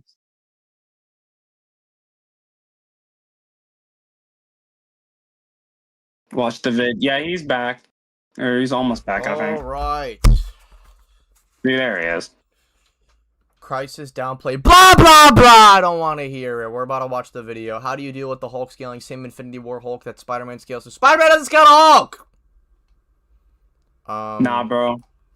He tanked attacks. Character was finally He tanked the Halt from Cold Obsidian that was going to be used to kill a downed opponent. integrated into the Marvel Cinematic Universe, the possibilities seemed endless. However, this new iteration of the wall crawler would be intentionally set apart from his predecessors, his character arc being that of attempting to grow and live up to the more established and already legendary heroes whose world he now shared. Disney and Sony did, via the multiverse, as well put this heir of Iron Man face to face with his cinematic precursors and their historied rogues, weaving the MCU Spider-Man into a narrative begun with Sam Raimi's 2002 classic and that trilogy as a whole, with his very latest film, Brand New Day, even showing Peter 1 undergo a further mutation, with abilities now resembling that of the original cinematic webbed Avenger. To see if the newest film is more than just the latest of learning curves, if Peter 1 has really become the master of his abilities, I'll be charting his power progression across the MCU, each film, guidebook, interview, and every resource at my disposal before comparing his performances against that of the time-tested icon. The superhuman Civil War, being Spider-Man's first appearance in the MCU, was as intense of a training ground the burgeoning wall crawler could ever ask for, being sought out and recruited by Iron Man to detain Captain America's splinter unit of Earth's mightiest heroes. Stark did, barring Rogers' surprising recruitments of his own, trust that Peter could impede the efforts of history's greatest super soldier, as well as the world's deadliest assassin. And the young hero did just that, overpowering and outmaneuvering the Winter Soldier, as well as Falcon, trading blows with Captain America, applying novel tactics that not even Stark himself would think of, while even keeping up with and avoiding attacks from the Scarlet Witch, one of the planet's most powerful beings even at this time. If you were to ask us who we think the most powerful in the universe is at the moment, just based on what we've seen on screen, it's the Scarlet Witch. Funny enough, one of Civil War's writers called this Spider-Man like the most powerful guy in the universe, justifying his superiority to Bucky, with the Russos noting Spider-Man as deceptively powerful, citing how he's actually near the Hulk in power within the comic timeline. I have to go with a deceptively powerful character who in the books is almost as strong as the Hulk, Spider-Man. I don't even think that's true for the comics, but it does show that is where their head was at when forging the MCU version of the character. Keep that in mind, though. They want a hero closer to that level than, let's say, like Super Soldier or Street Tier. Because even being generous, it's hard to say that holds up much later on. However, there are some caveats here, as this was truly a family matter at this point in the conflict. Multiple official sources make it clear that, outside of Black Panther, who had his own agenda, none of these combatants were going for the kill. Rogers and his team had greater priorities and had no desire to maim or seriously injure their allies outside of accidents or miscalculations. Parker's abilities were also strange and unpredictable compared to the rest of the Avengers, who had each trained or fought beside one another for some time. This very novice Spider-Man being taken out from a glancing strike via Giant Man. This is evident as soon after in Spider-Man's first MCU solo film, Iron Man himself states that Captain America could have put away Parker much sooner if his heart was truly in it. Throughout the movie, this very amateur depiction of the wall crawler proves to be pretty lackluster, failing to break through bulletproof glass without weakening it and building momentum beforehand, with his Stark AI Karen as well as studio head Kevin Feige saying that a fall from the height of the Washington Monument or even a bullet would kill the younger hero. Per this, it paints a pretty big picture of how much Cap and Bucky were holding back on Spider-Man in Civil War. With that said, however, Spider-Man Homecoming would see the young hero evolve in more ways than one, eventually stepping into his own identity aside from his avenging ambitions. He would find himself pinned under copious amounts of rubble. The film's producer stated that after realizing his autonomy, Peter found the strength within himself to achieve what was impossible just prior. This informs the notion of a kind of limit break regarding Spider-Man's abilities going forward. Couple that with various statements informing his constant evolution, and it's hard to ignore his ability to honestly outperform Iron Man when facing an acolyte of Thanos in Infinity War. Cull Obsidian, being the strongest among the Mad Titans forces, who was eager to battle the Hulk just prior, withstood multiple strikes from the Iron Avenger in his most powerful armor yet, using his chain hammer weapon to batter Stark through multiple buildings. This newly evolved Spider-Man, seemingly no longer restricted by his amateur abilities in Civil War, then seems to casually catch this same attack, before launching a car into Cull with enough force to floor the alien for some time. This attack does no damage to Cole. That's like, Well, there's a dono attack. I don't think we can scale Tom to Cole off of this. Like, it just, for me, it just doesn't really make any sense. That being said, though, if we are going with the interpretation that he is as strong, or if he is like that strong, I guess the limit break made him that much more powerful. I guess that's what he's trying to say. I guess. Did you see the dono? Yeah, let me see. My only thing is, though, because that statement for Spider-Man, it's obviously in reference to him in Homecoming. So is it like, do we think because of the limit break he's just going to be able to tank bullets now in the suit, and beforehand he wasn't? Or is it more so because of him, because of just the limit break, he goes from like Street Tier to this? Ranger said, what other Lego IPs you want to cover aside from Ninjago, like Monkey Kid, Chima, Nexo Knights?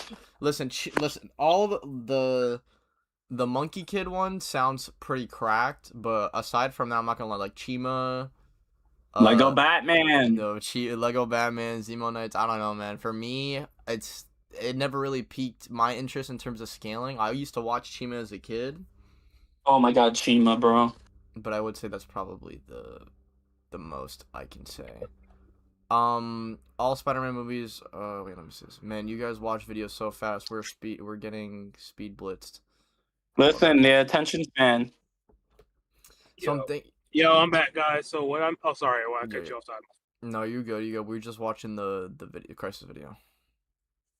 Given everything we know about Tony Stark, someone who constantly improves his technology in every way, it is very likely that this nanotech armor, acting as a quantum leap compared to his prior suits, would be more powerful than even the Hulkbuster Mark I. This tracks as later in the same movie, Cole can crush and dent the Mark II Hulkbuster through sheer strength. This put Spider-Man, after breaking his limits, recovering from his injuries in Homecoming, already within the same tier as some of the Avengers' heaviest hitters as of Phase 2, and well beyond the physical capabilities. Okay, so I will say the Hulk... he fully believes in the Hulk agenda.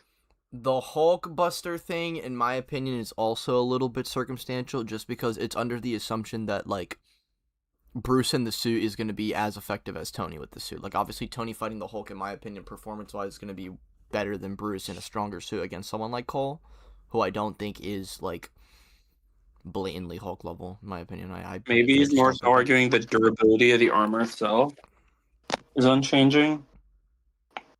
Well, no, this is him after limit breaking, right? So he would have to have the strength to do so as well. Well, yeah, what I'm saying is I think he's trying to say that Spider-Man could just, like, with the suit, just punch out the Hulkbuster if they got into, like, a boxing match or something. I guess, man. I don't know. I don't know about that one. Of Captain America now. Even the Scarlet Witch, before her own major spike in powers, was still put on the back foot by weaker members of the Black Order compared to Cole. The Jade Giant in Age of Ultron was conceived as a hulked-out version of the Hulk. In the script initially, it's imagine Hulk if Hulk hulked out. With the Mark I Hulkbuster matching and blatantly harming the strongest there is. Up to this point, this is all very consistent. Even before Peter is endowed with a power armor stated to match the Mark 50 Iron Man suit in every way, keep this in mind, the same man who'd go on to accidentally achieve time travel engineered both the Homecoming and Iron Spider suits with the express purpose of keeping the adolescent web-slinger alive. He sports the best Stark tech verbatim, making the already impressive wall crawler faster and even more durable. Again, even during Civil War, Peter's efforts would be augmented by nanotechnology from the very get-go. The Wakanda Files, an in-universe collection of technical readouts and documents, notes that the Mark 47 armor seen in Homecoming is the first suit to fully utilize nanotech. So given that Spider-Man is stated to sport the utmost of Stark's technology at the same time, all to ensure his survival, it's undeniable that he would benefit from heightened abilities as well. Even if you could make the case that this is likely a more rudimentary form of nanotechnology compared to the Mark 50, it is still canonically some measure of that technology. This is confirmed by the upcoming World of Spider-Man guidebook, where it states that the Homecoming suit's web shooters were indeed nanotech capable of integrating into the shield suit. This does, unfortunately, seem to coincide with his more unremarkable showings being seen when the hero finds himself outside of these supportive armors. As in Far From Home, he can be dazed by a church bell or seemingly fall short when failing to punch through concrete. And while his spider sense was less than fully operational, even in the midst of a minute-long assault, he was still all but killed by the impact of a bullet train. In terms of kinetic energy, even the super soldiers of the series should be far and away more durable than such. I find it less than coincidental that a great disparity exists depending on if the MCU's wall crawler is adorned with technology outright stated and shown to greatly increase his survivability. It's hard to Okay, so my thing is the web shooters themselves have integrated nanotech, right? Where is the statement about the suit itself having that? That's my thing. There is no information regarding the suit specifically. We even have like little files talking about like what's implemented into the suit. It's not like I agree with it increasing his durability. Sure, maybe it makes him slightly faster, but we know like Peter himself, like obviously in the movie, like in Homecoming, right, like he goes from needing the suit to like limit breaking and not really needing it anyway. So it wouldn't really make sense for him, because what he's mentioning right now with crawler isn't durable than such. I find it less than coincidental that a great disparity exists depending on if the MCU's wall crawler is adorned with technology outright stated and shown to greatly minimally fall outside of. Yeah, so this is the Stark suit doing it, right? So like, what's the argument there? This is the same one that scales to Cole or scales to Hulk. Is Cole concrete level? Like it. The Stark suit, it's like this scene in itself would have to mean that it's not obviously like it doesn't act as like Iron Man armor. The Iron Spider, I think you can say that. Like it's, obviously it's stated, it's shown, like we see it actually being a suit of armor, whereas this one it would be some type of protective suit, but it wouldn't be to a point to where he goes from Hulk level to wall level. Wall level. Yeah, I don't think unless Hulk is only wall level. I don't think the disparity is that big, and in my opinion, I think it No Way Home makes that kind of worse. I'm not sure if he's going to bring that up right now, but No Way Home does kind of retroactively make it worse, right? Since we know the Iron Spider fucking Peter is like Doc Ock level, and then obviously with the integrated suit, and while in Rage, he's able to fight No Way Home Goblin, and then by the end of Brand New Day, he's at the peak of his game. So it's like, at the end of Brand New Day, he doesn't have any of that armor, and yet he's still making up for it by being still that strong. Physically stronger. Yeah, like, I wouldn't say, like, base Spider-Man within the... Like, Spider-Man in the Homecoming suit is below Captain America. Because with this, right, because if we're saying Captain America is small building level, this means Captain America is one-shotting Tom, which is just not true. That just doesn't happen. In Far From Home, he can be dazed by a church bell or seemingly fall short when failing to punch. Someone said it's not the Stark suit and it was an illusion in that scene. and it was the black one. Okay, well that's the suit being integrated with the nanotech web shooters, right? So that's the one that he's through concrete. pulling And from. while his spider sense was less than fully operational, even in the midst of a minute-long assault, he was still all but killed by the impact of a bullet train. In terms of kinetic energy, even the super soldiers of the series should be far and away. It doesn't make sense. How come one suit has you're trying to say that the suit has nanotech because of the web shooters in one file, but it doesn't apply for the other suit? He visibly hurts himself punching that. That's not the Stark suit. It's the illusion. It's not good. He visibly hurts himself punching the concrete. Right, but this suit has nanotech incorporated in it. Or are we saying this suit only has it in the web shooters, but the other one does?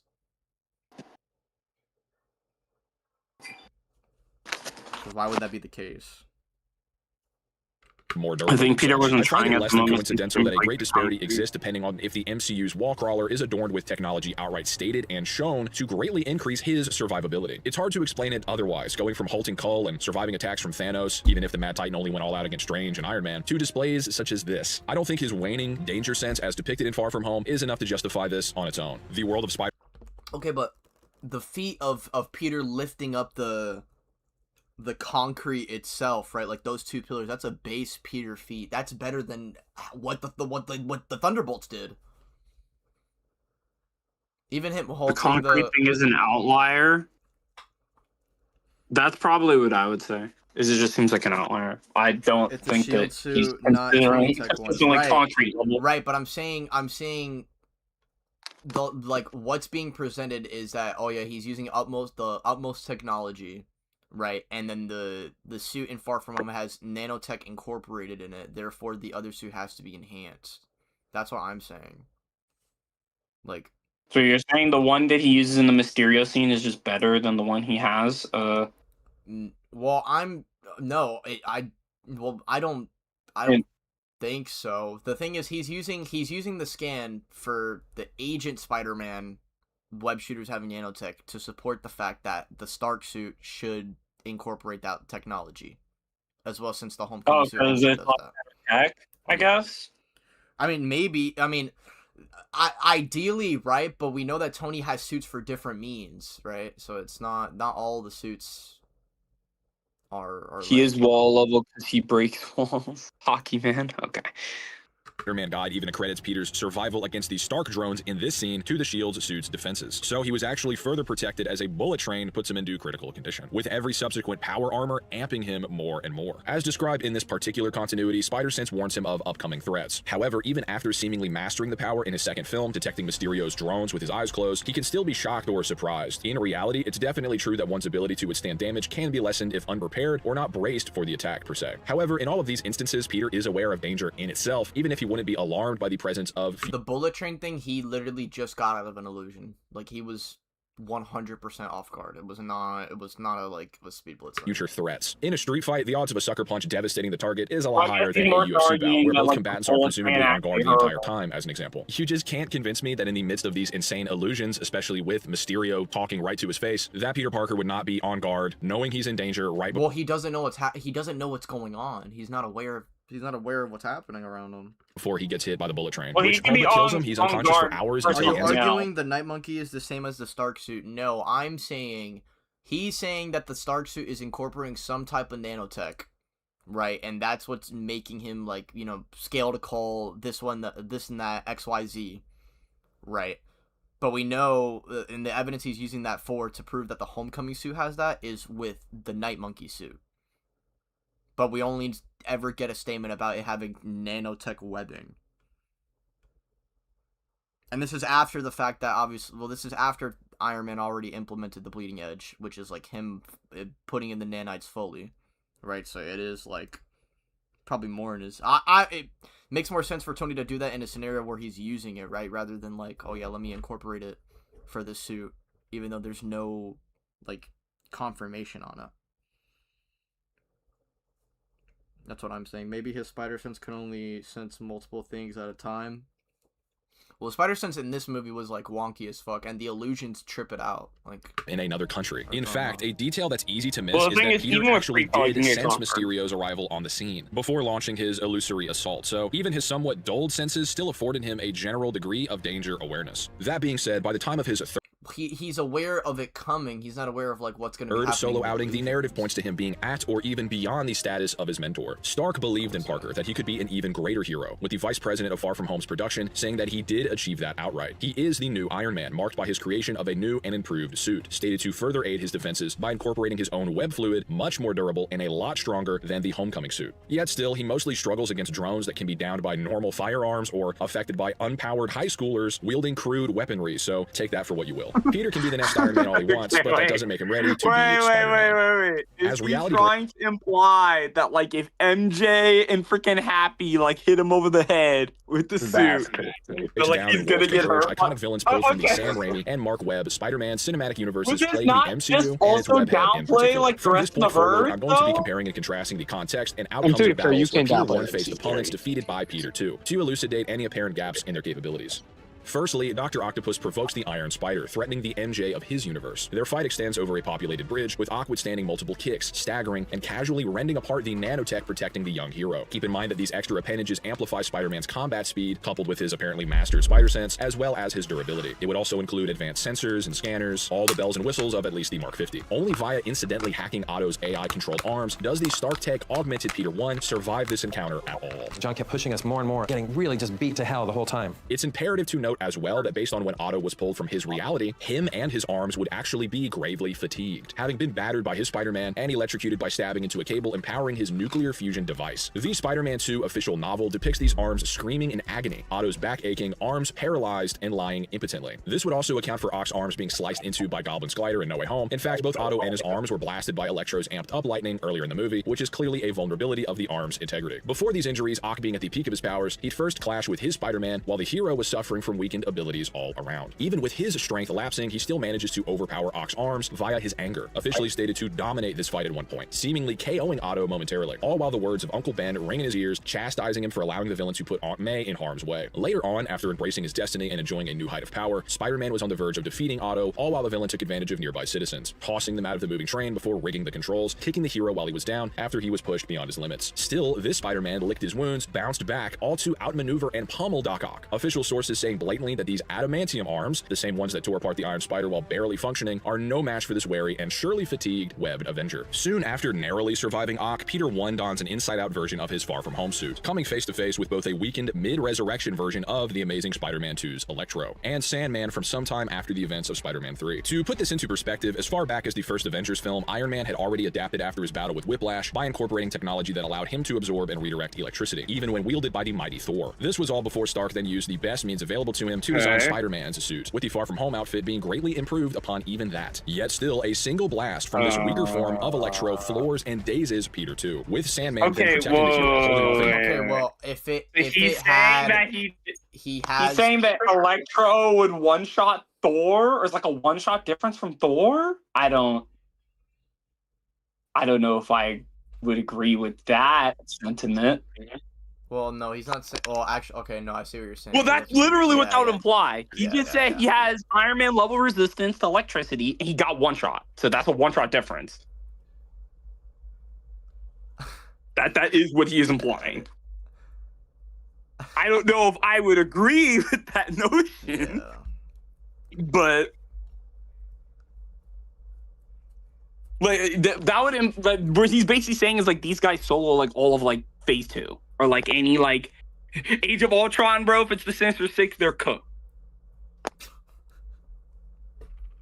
Or the Sinister Five, bro. I think the main implication is that the suit has absorbing electric ability. Maybe? But I think it's because of the like maybe to like a bare minimum degree, but we know because of the fact like it's not Tom doesn't have a fucking arc reactor, right? So like he's not gonna get boosted by lightning in his I don't know if are their suits literally are they stated to be like literally a 1-to-1? Because I don't know if it's ever implied in the movie that like he's absorbing the electricity. He might with, like his I suit. mean absorbing electricity in a sense of like tasers and shit. Like I don't like the same way Tony is fucking getting charged by light. I don't think Tom is doing that. That doesn't make sense. Well, yeah, I don't know if his suit Massive even works. electrical storm while Spidey cuts Dylan's cord. It is also likely akin to fire. Sandman would be particularly vulnerable to high-temperature electricity. Something often ignored or unappreciated about Tobey's growing strength, as he was actually canonically only 18 to roughly 20 years old in his films, as Spider-Man 3 is actually set in the same year as Spider-Man 2, is his rapid improvement against Sandman during Spider-Man 3. It's more or less said outright that each of Peter 2's latest threats all surpassed those who came before, Goblin and Ock, who was already detailed multiple times as stronger and much more threatening than Norman. Spider-Man goes from nearly losing his life against Sandman in their first encounter to then trading blows with Ben's killer while adorned in the strength and speed amplifying symbiote suit. By the final fight, after ridding himself of the alien's influence, Peter is outmatched by the combined forces of rogues, both likely deadlier than Doc Ock individually. He sustains multiple hits from a giant Sandman, while Venom strangles the Wallcrawler, losing consciousness. However, shortly after Harry Osborn arrives, Peter just gets back up, cracks a joke, and manages to shatter the same giant Sandman fist which had just beaten him. Then going on to trade blows and survive against someone stronger than him with all of his memories and skills, who also bypasses his spider sense as in the comics. This implies that, even in his base form, Spider-Man can now survive and harm someone far stronger than when he matched his black suit variant from earlier in the film, and someone who outperformed the MCU's Spider-Man while his suit would be protecting him from electric attacks. This is actually consistent, as in Spider-Man 2, after gaining some mental clarity and getting his powers back, he is stated stronger than ever, so it's possible that having a similar realization shedding the influence of the alien suit, it would actually boost Peter Parker's powers outright, which is evident. In No Way Home as well, it is notable that Spider-Man, using his heightened intellect, was able to get the best of Dr. Stephen Strange, one of the most powerful sorcerers in the world, who had just prior battled the Mad Titan Thanos, wielding 4 Infinity Stones at full power. That being said, however, Doctor Strange does in fact... Tom clearly can't absorb. Wait, huh? Did he say? Reactor would be what's harnessing power. Yeah, that's what we were saying. Like, Tom doesn't have an arc reactor, so it's not gonna amp him. And like what Godspeed was saying, it does. Okay, yeah, because better suit, right? Electro is overwhelming him. That would mean Electro is stronger than Thor. He would not stronger. He would one-shot Thor. The Thor is weakened. He's stronger than weakened Thor.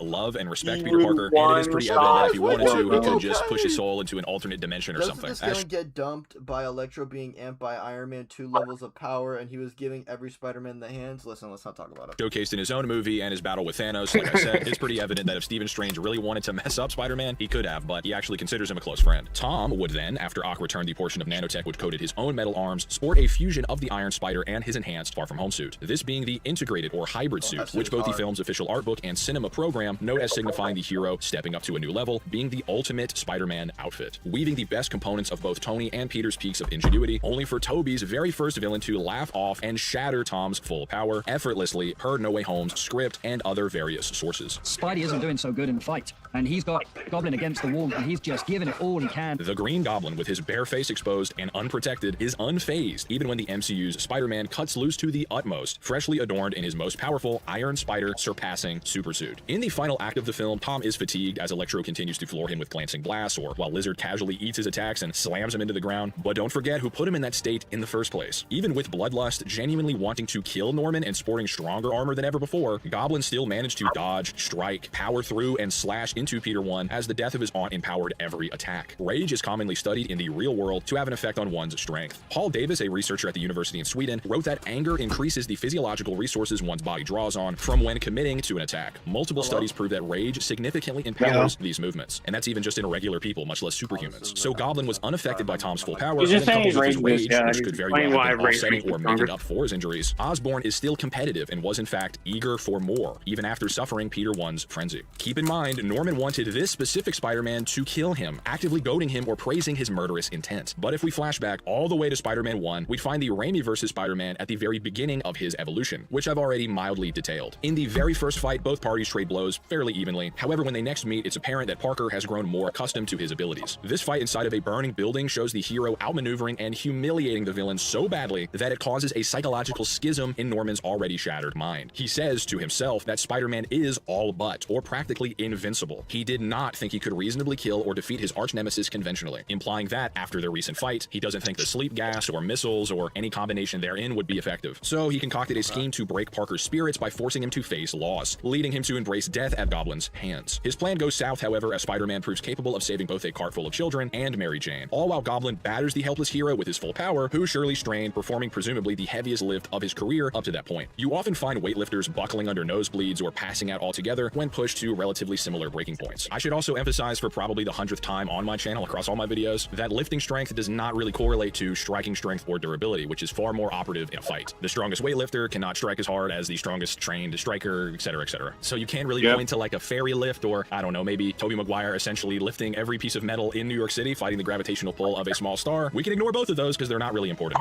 The Spider-Man 1 annual guidebook calls Peter helplessly weakened at this time, even before Goblin brutally bullies the young man. However, his own rage brings him back to full strength, turning the tide to the point that Goblin fakes a relapse of identities in order to save himself, hoping to trick Spider-Man, leading to his own death instead. Again, to clarify, against Tobey, Goblin genuinely wanted to punish him for rejecting his offer to pursue world domination, as opposed to seemingly trading his own life if it meant breaking Tom's world. I don't know what the No Way Home writers were thinking that kind of turned Goblin into even more of the Joker than he was already. Tobey's rage as well simply restored him to his normal power level based on what's stated. It wasn't as if he was at 150% or something when he beat Goblin to the point of desperation, meaning he could do this whenever he wanted to within a 1v1. There wasn't any laughing and begging for more either. Goblin was genuinely terrified of his own Spider-Man and begged for mercy. He couldn't hope to land a hit. Tobey then becomes a master of his own powers to the extent that, even with fading abilities, he would be capable of killing himself at his peak from the prior movie, in the words of Sam Raimi himself. Add to this his improvements in Spider-Man 2 itself and Spider-Man 3, and likely the years after that, as Tobey wasn't even canonically at the prime age of a real-world combat athlete, much less a superhuman like Spider-Man. This all informs Tobey's own ability to blitz and halt a killing strike from Tom's bloodlust against the Goblin, even attempting to slam down and drive the glider through the villain even as Tobey stood between them. For many people, the impact of this feat went totally over their heads, arguing about particular angles and muscle groups or something. This only pertains to weight distribution, as if the two are attempting to push and pull the glider out of the other's grip. What happened here is Tom, with fully enraged strength, wearing a supersuit, used a blunt weapon and drove it downward. Tobey appeared so fast out of nowhere and halted it, with no damage to his hands or arms. Similar to, if not exactly like Tom withstanding the force of Cull's hammer in Infinity War. If that's a feat, then so... no, it's not the same thing.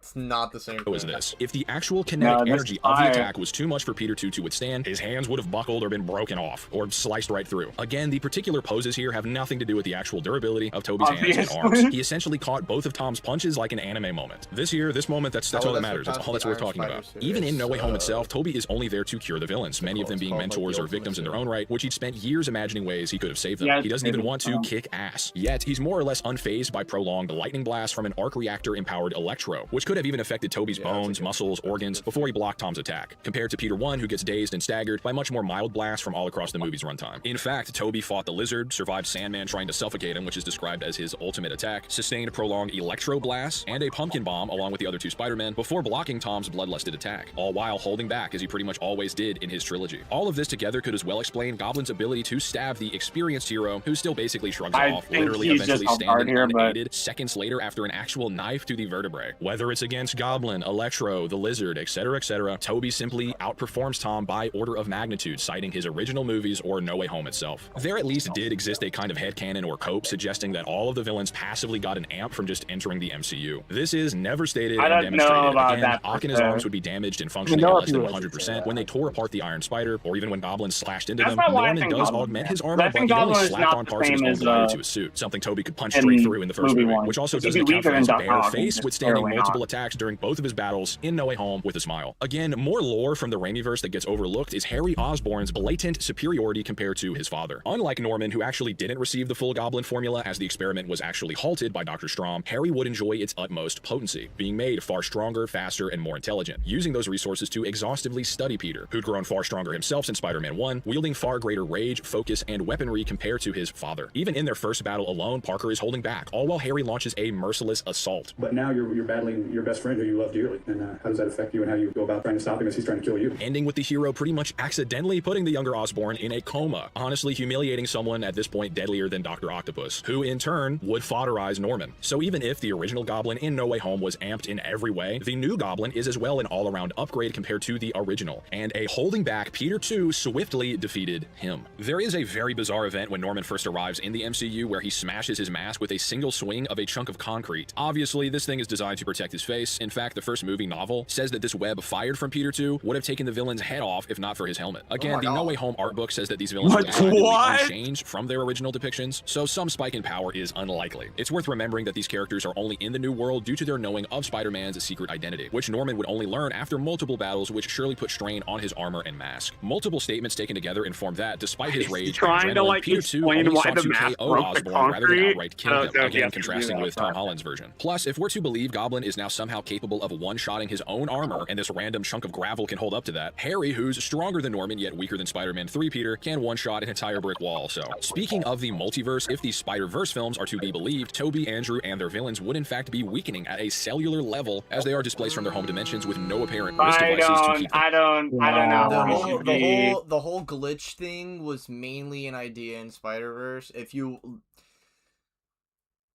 I see the vision. I don't think it's applied to the movie, because we also know as well the Spider-Men, when they're fighting with each other, they're like amplifying their strengths. Like they're like at their peak at that moment.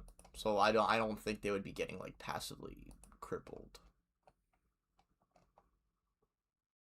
Yeah, no, I don't think so. Them tethered. Venom, as well as many statements, irrefutably connect the MCU to the Spider-Verse movies and their broader lore. And while many use headcanon to suggest that Strange's spell would somehow be exempt from these effects, I'd argue that a memory-erasing ritual, called dangerous even before Peter warped it to the point of literally cracking apart reality, is as, if not more unstable, than the dimensional super collider which pulled in Miles' That's not the same thing. It's not the same thing. Okay, what is he comparing it to? The spell was never even deployed to affect the multiverse. Remember, too, that Spider-Gwen was stranded in the 1610 dimension for multiple days before experiencing the worst of glitching. Peter 2, 3, and their rogues are already far stronger than Gwen based on feats, and were outside of their home realities for far less time. Whether the events of Doomsday, Secret Wars, or Beyond the Spider-Verse strengthen or weaken these bonds is yet to be seen. Nonetheless, as of No Way Home, Tobey's officially described as the wisest, the planner, and most experienced of the three, meaning he sports greater judgment, skill through experience, and is the utmost strategist. The MCU timeline book sums up his version as a veteran by comparison, with even Hasbro working under strict guidelines from Marvel, calling him the most muscular of the trio. We were able to make them really authentic to their on-screen representations. He's the older of the Peters, a little bit, more muscular there. As far as the breadth of abilities, even in the first Raimi film, the VFX supervisor stated that Tobey possessed all of the talents of his comic counterpart. Parachutes, tripwires, shields, missiles, nets, wielding them all with mastery. The three video games showcase a lot of these more extreme powers, with it being kind of unappreciated how much Raimi and the film's producers were involved with these games, being overseen by Sony Pictures, with Sam himself even vetoing certain gameplay. Game continuity is not the same. So wait, they're granting him. He's granting him like so they do video game weapons. Tom, by comparison, starts out with many different variations. However, as his strategy goes on, he actually deems it does the games are pretty distinctly extraneous technologies. Spider-Man 3 is a very good example. Maybe at the end of Homecoming, one of the things that he's realized is that he doesn't. We're talking about what do you mean? Just well, Spider-Man 3, Venom, like there different stuff happens in the movie. Like the way Venom talks to Sam, fucking Lizard and Kraven are in the same way that he might have thought he did. Which is why by No Way Home he isn't using taser webs or anything like that. Speed is as well pretty self-explanatory. They both react to the same opponents, so at worst, Tobey can just keep up with Tom. While many were impressed by Peter 1 sensing Goblin's heel turn in No Way Home, Tobey actually detected the Goblin persona within Norman even before the villain ever made himself known, whereas Tom already knew of Osborn's other half. Peter 2's spider sense is far more acute and is expressed as such very vividly, especially when looking at the various guides and supplemental materials. Of course, this is only accounting for Peter 1's career up until his latest appearance, Spider-Man Brand New Day. Does this newest outing grant the MCU Spider-Man the much-needed boost in power to even at least rival his more veteran counterpart? At the onset, the film's art book tells us that Peter 1 is at the top of his game after the events of No Way Home, dismantling crime across New York City such that it couldn't be done better. That being said, he lacks the Stark tech which had prior increased his durability and speed in the prior movies, with his new suit being far more down to earth, only managing to somewhat emulate the likes of the integrated suit via further tinkering with its remnants. all he might have are the components of the old suits that Tony built for him and his own smarts. He is making the suit himself. That changed the look of the costume, made it less high-tech looking and just much more down to earth. In fact, relevant information from the movie's end is that after being gravely injured, we're told his newest suit was cut into by doctors at a standard New York City hospital to operate on the hero. Keep that in mind, we're far from the days of bulletproof or damage-resistant nanoparticles shielding the wall crawler. This is evident as Frank Castle's military-grade armaments stagger and floor the webhead in the form of a grenade launcher near the film's onset. Bro. I don't. Does he even take damage from this?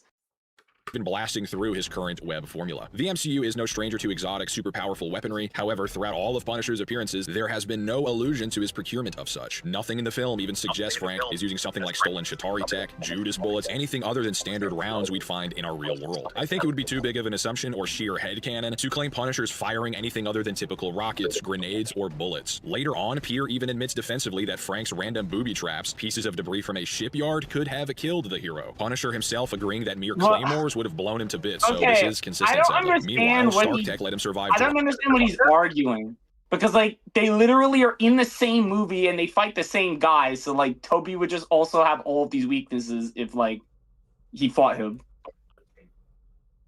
Yeah. Like would they not just be the same? Like I don't. Relative, yeah. Yeah, like, I don't know. I think, listen, because I think before, like, No Way Home stuff, I thought Toby was also stronger, right? I do think that.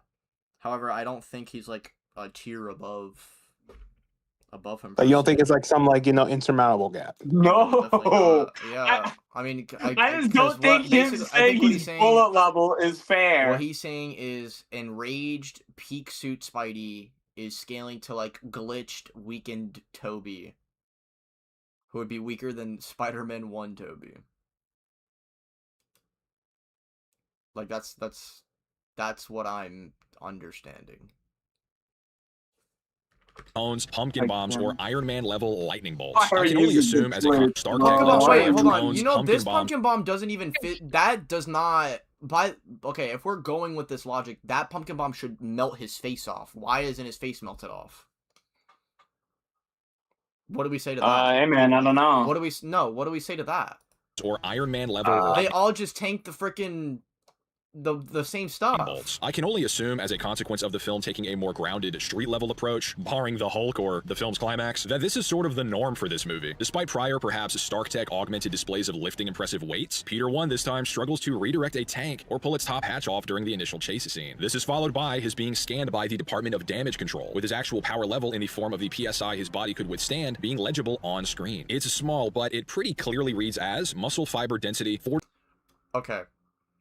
Oh, no. We are not about to do this right now because Captain America literally has a capped level of strength because of Iron Man's AI, but he can also generate small building levels of energy against Ultron. What are we saying?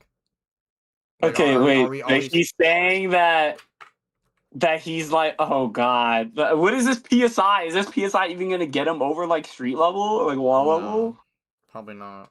32,000 PSI tensile strength. Using this and plugging in the height and mass of Tom Holland, accounting for the distance traveled by a standard punch, this amount of energy realistically caps at around anywhere from 20 to 900 kilojoules of force depending on certain variables. This is the energy required to destroy an entire wall, which is safely superhuman by real-world standards, but not very impressive for even the MCU's.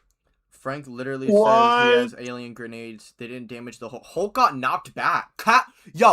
Cap is fucking chucking that shield at fucking Professor Hulk. Professor Hulk is not getting laid out, bruh. You remember that shit that Red Hulk did to Sam with the shield? That, like, Punisher knocked down Professor Hulk with the fucking grenade. Super soldiers, including this Spider-Man's prior displays. After this, we get like Spider-Man is like this like wall level like fraud bum, and he can't even be mind you, they're saying he's stronger than ever, right? This would include the iterations that they're showing, which at the very worst is, if you don't want to include No Way Home because of the integrated suit being super strong, and then obviously him having remnants of that, fine. Tom, base to base, at worst, is stronger than his Stark Tech self. Well, no, because that Stark Tech makes him Hulk level. What? It's okay. Impressive for even the MCU's super soldiers, including this Spider-Man's prior displays. So are we saying base Tom now is below Bucky and Cap? I After this, guess. Well, But okay, before- I guess but the beforehand he argument could- is that he was only above them with the homecoming suit. Good look at Spidey under the suit, with his body being covered in bruises after just being blasted by Frank, hit by a van, and slammed into the side of a bus, very clearly demonstrating that. Hold on. Hold on, because throughout the movie, we literally see him being like, "Yeah, I'm tired. I'm keep on going." You have to prove that those bruises are from that. I mean, yeah, hold on. He He's can been be like, wounded by such hasn't he meager been like fighting the like every day basically? Yes. Like with no slammed into the breaks. side of a Like this bus, guy. very clearly demonstrating that he can be wounded by such meager outputs. Still, though, after his depression and isolation mounts, Peter's arachnid DNA begins to spike, affording him heightened senses, Okay. agility, and strength. But to what extent? As opposed to Peter 2, it's pretty clear that Tom Spidey has very little luck with even swinging alone via newly gained organic web. Just to point this out, Okay. Tony's Peter was only 18 when he'd mastered this specific ability, managing to devise elaborate constructs out of organic webbing. Why Tom does was this gifted matter? with his general abilities 3 Yeah, years I ahead of don't Toby see the age-wise. point. and now Like, has like, organic bro. webbing. Tom was gifted with his general abilities This? That? No. Hold on. specific ability, managing This to right devise here? elaborate constructs out of organic webbing. Tom was gifted with his general ability. Is this not more than 42,000 fucking PSI? Nah, bro. Nah. He's 3 years ahead of Toby No, age-wise, no. and now has 4 extra years on him compared to No. when Raimi's Peter perfected organic webbing, yet this massive Leon disparity Kennedy, exists. However, this is when Peter 1 Leon enters a Kennedy primal feral is state, very savagely Spider-Man, bro. brutalizing Scorpion, denting the Apparently, concrete Leon beneath would him, know and this flipping over a fucking cop car. Spider-Man. That being said, earlier in the film, the base form of Spidey managed to swiftly defeat this same rogue by pulling a grand piano onto him. And despite utterly letting loose, similar to his display against Goblin, he fails to KO or honestly even damage the villain's unarmored and presumably non-enhanced face. Spider-Man was literally going to kill him in the moment. He's possessed by. He's literally. No, he's trolling. He's literally possessed by Jean. Because we're saying that the fucking piano is hitting hard. Peter pulling the piano with his web is stronger than his enraged punches. What do you mean? Yo, the way Crisis is arguing, you would think he could maybe like put some hands on Spider-Man. He fails to Yeah, KO he's or not honestly like a even normal damage the villain's human? unarmored and Is that what he's presumably implying? unenhanced face. This Non-enhanced, like brother. Like, is he losing to Mike Tyson? What are we doing? He came For Homelander versus fucking fails to KO Tom or Holland. honestly even Crisis Tom damage the Holland. villain's unarmored and presumably unenhanced face. This mental state causes Peter to physically lash out at the love of his life, at least while she's Maybe he's saying possessed, he's so weak. it should be Maybe his he's upper weak. limit at this point. Somehow, the normal Spider-Man launching an instrument does more damage than his own barrage of amped strikes. Jean is What are bro. Okay, What? Jean is possessing Scorpion. If you don't think that Jean possessing someone would give them an amp to a degree or like make them survive things, what about that guy who got hit by a fucking car? Why are we? That guy doesn't die. He comes back at the end of the movie. Hold on. Why are we even using the argument that like he should have punched Scorpion's head off or something? Like, just because he's not bruised, I don't think, or not like bludgeoned to death, I don't think that they're implying that like he can't hurt him. Like that's definitely not the intention of the scene. But I guess. Combat these potentially lethal flare-ups, Parker Yeah. employs a genetic suppressor to nullify his growing spider genes, which he then perfects with the help of MJ. This is when the film has Spider-Man face down the Incredible Hulk, or should I say the very unimpressive and manageable MCU Hulk. As everyone should very well know, the Jade Giant does not have a static power level. The angrier he is, the stronger he becomes, which makes the inverse true Yeah. as well. While Spider-Man, even with his growing strength suppressed, does manage to withstand multiple hits from both forms of the Hulk here, two factors are at play though, which illustrate a pretty massive gap between both parties' full powers. For one, while the Brute rages, Peter is unable to force a universal genetic suppressant into his skin, Peter noting how durable banners become. A needle, which is presumably how this suppressor is able to affect the human being or mutant, being a very thin point with low surface area, can much easily puncture human flesh. This proves that Spider-Man really has no way to break the Hulk's skin, as the broader surface of a fist delivering a punch provides far less of a chance to do so compared to the needle-like injectors of the genetic dampener, which is proven as Hulk is left unfazed even while Spider-Man amplifies his strikes with Shocker's gauntlets, the big guy just crushing it in his palm. Even Iron Man managed to at least cut the Mad Titan's face with a strike, and there still existed a massive combative disparity. Secondly, it's just painfully obvious that Hulk is anything but truly enraged in this battle. Not only is he stunned by the Punisher's firearms and flashbangs while Professor Hulk, with the enraged Avengers 1, Jade Giant shrugging Punisher's firearms Okay, so and flashbangs Well, okay, why does this even matter? While With the way Professor he was scaling Tom, shouldn't Tom in his peak suit just be stronger than Hulk? At this point? Like, couldn't he be stronger than him? Bro, Punisher. He's like above the Hulk. Punisher. What's it called? First of all, Punisher is shooting a possessed Hulk. Jean is acting as Hulk as if she's the Hulk. So it's like if she's getting shot. So obviously she's gonna put her hands up, but she's not.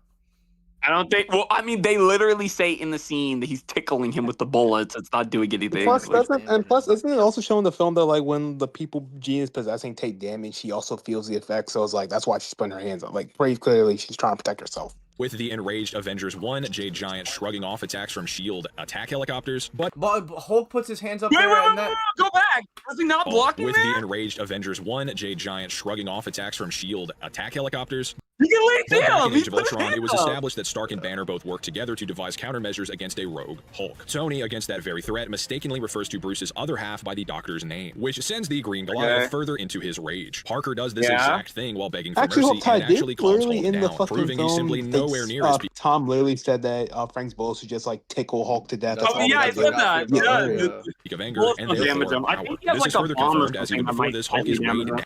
They all Being stagger possessed him. by I think. Jean It Grey staggers amps him the at- character. Bro, a guy literally got possessed by Jean, got hit by a fucking speeding car, and then was fine. And we also know when Jean is in someone's mind, she can keep them. She keeps fucking Peter alive. She obviously like. I'm not gonna be like, oh yeah, Jean amplifies your durability, but obviously her mind influence allows you to clearly survive shit you're not supposed, or like clearly you're tolerating it because of her influence. Well, even if she does amp his Dura, I don't know if that's necessarily relevant to the Hulk. I don't think it'd be different, right? But I just don't think Spider-Man is like human or wall level. Like I don't know why we Now keep being dragged by like far less weight than level. we've seen him easily contend with in the past. Whether it be the massive Leviathan in Avengers 1 or even the mass of the Avengers compound, which a one-armed Professor Hulk kept at bay after enduring the energy of the Infinity Gauntlet and its snap. To be frank, Hulk, if he were operating at these levels, would be able to swing these chunks of concrete around like nothing. Instead, Hulk just allows himself to be pulled by far less, after being called a name which has enraged him in the past. With Banner himself being hurt by this fall. As is, I honestly can't say this display accounts for much, especially if you still consider the strength of Cull Obsidian, who should physically rival a much angrier or at least an evidently and logically far stronger form of the Hulk. Peter then licks whatever wounds he has, spending down. So Brand New Day Spidey scales below the weakest version of the Hulk. Spider-Man in the Homecoming suit is scaling to Cull, who scales to the He's Hulk level. Is that what we're saying? Yeah, he's Hulk level. He gets like an Iron Man. Agenda suit. is strong with Time this. with his buddies before assaulting the Damage Control HQ, which is being That's what I'm defended by getting- no, both I'm standard asking, armed is guards that- and is that what hand it is? Well, okay, ninjas. he's saying This he's like squad as of strong as he's as strong as he ever been in base. So without his suits that amp his durability, like Iron Man suits, that's what he's arguing. weak humans at best can If still he's the somewhat keep strongest up. he's ever been, that would include like plural. That would include. No, bro. Nah. That would include.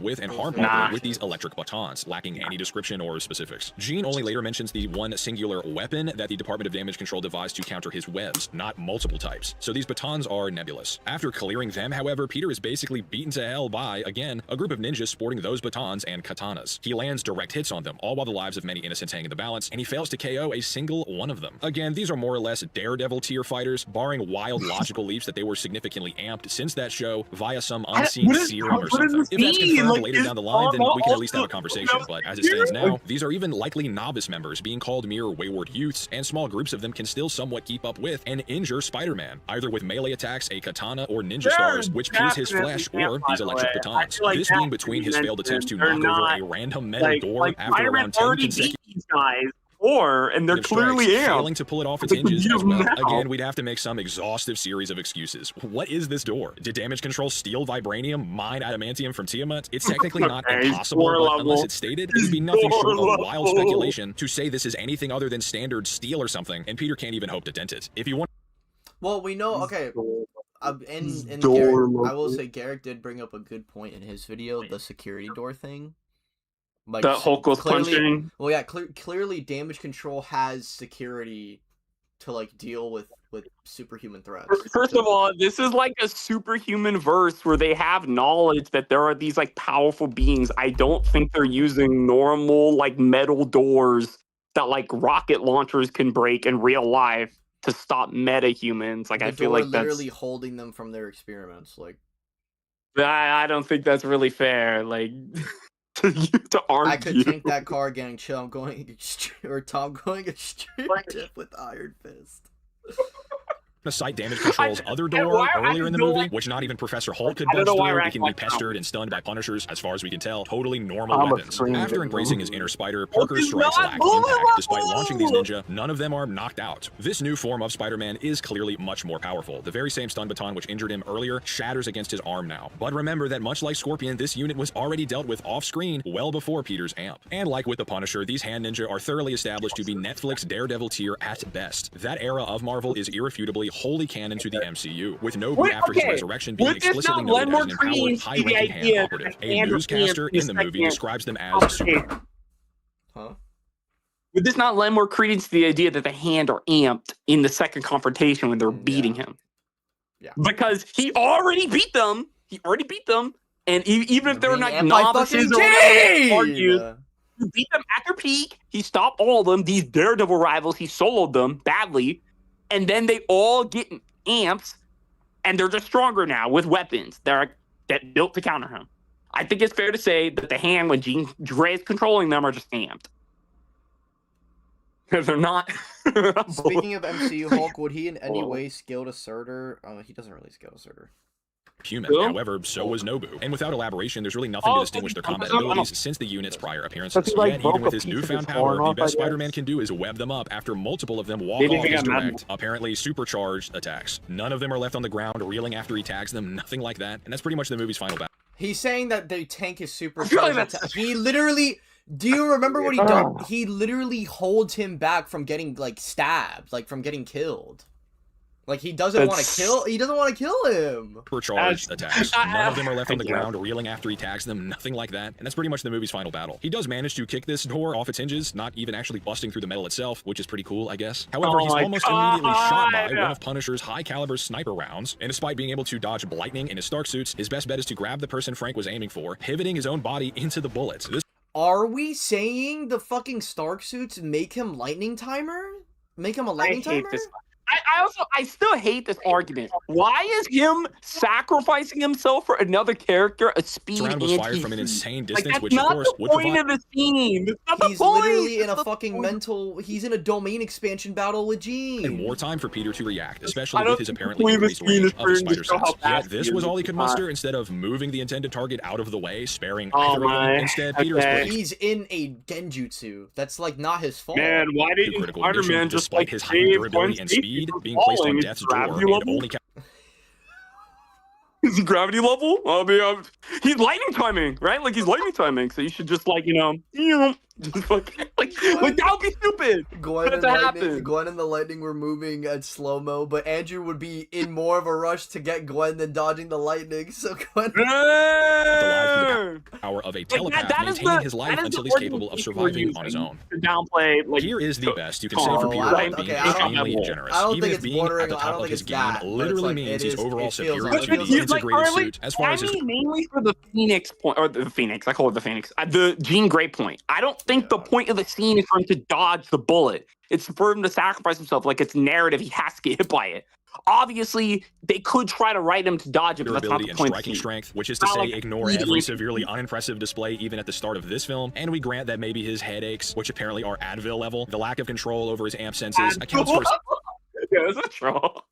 It's a troll. He's trying to suppress his headaches, so he's using Advil. Doesn't mean the Advil, bro. Some of the poor showings in the film, we're still only left with a Tom vaguely more capable than his montage era after he presumably heals up by the very end of the film. Compare that to the massive gap proven to exist between Goblin, Ock, the Spider-Man 3 villains, and Peter 2 by the end of his trilogy. To be brutally honest, you'd have to ignore so much, apply so much headcanon, assert that every door, wall, rocket, bullet, peak human in the movie is secretly enhanced to the utmost limit of even the MCU, while ignoring Hulk's very blatant blatant inferiority compared to his past versions. To even begin to argue that Peter 1's new and improved powers are any more impressive than when he supported the integrated suit in No Way Home, which, as I've already proved, is far, far less capable than even Spider-Man 1 Peter 2, much less Spider-Man 2, 3, and the years beyond. Tobey simply utterly dominates Tom even at his best. Via scaling, if he wanted to, the original cinematic Spider-Man could laugh off the full power of Tom's strongest suit, tear apart the Iron Spider with his bare hands, and could casually kill his younger counterpart even in spite of his bloodlust. This simply is the takeaway. Even after fighting Cap, Cull Obsidian, and Thanos, possibly after surpassing Iron Man, the MCU's creative saw Tobey's first villain as a great crucible for Tom, with Peter 2's... Tobey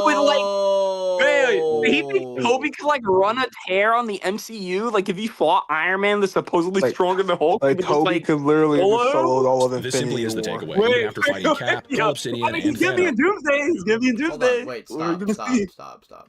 Even in spite of his bloodlust. This simply is the takeaway. Even after fighting Cap, Cull Obsidian, and Thanos, possibly after surpassing Iron Man, the MCU's creative saw Tobey's first villain as a greater crucible for Tom, with Are we saying Green Goblin He's implying is stronger? No, I understand what he's saying, but like, why are we even dancing around the idea that he's Thanos level?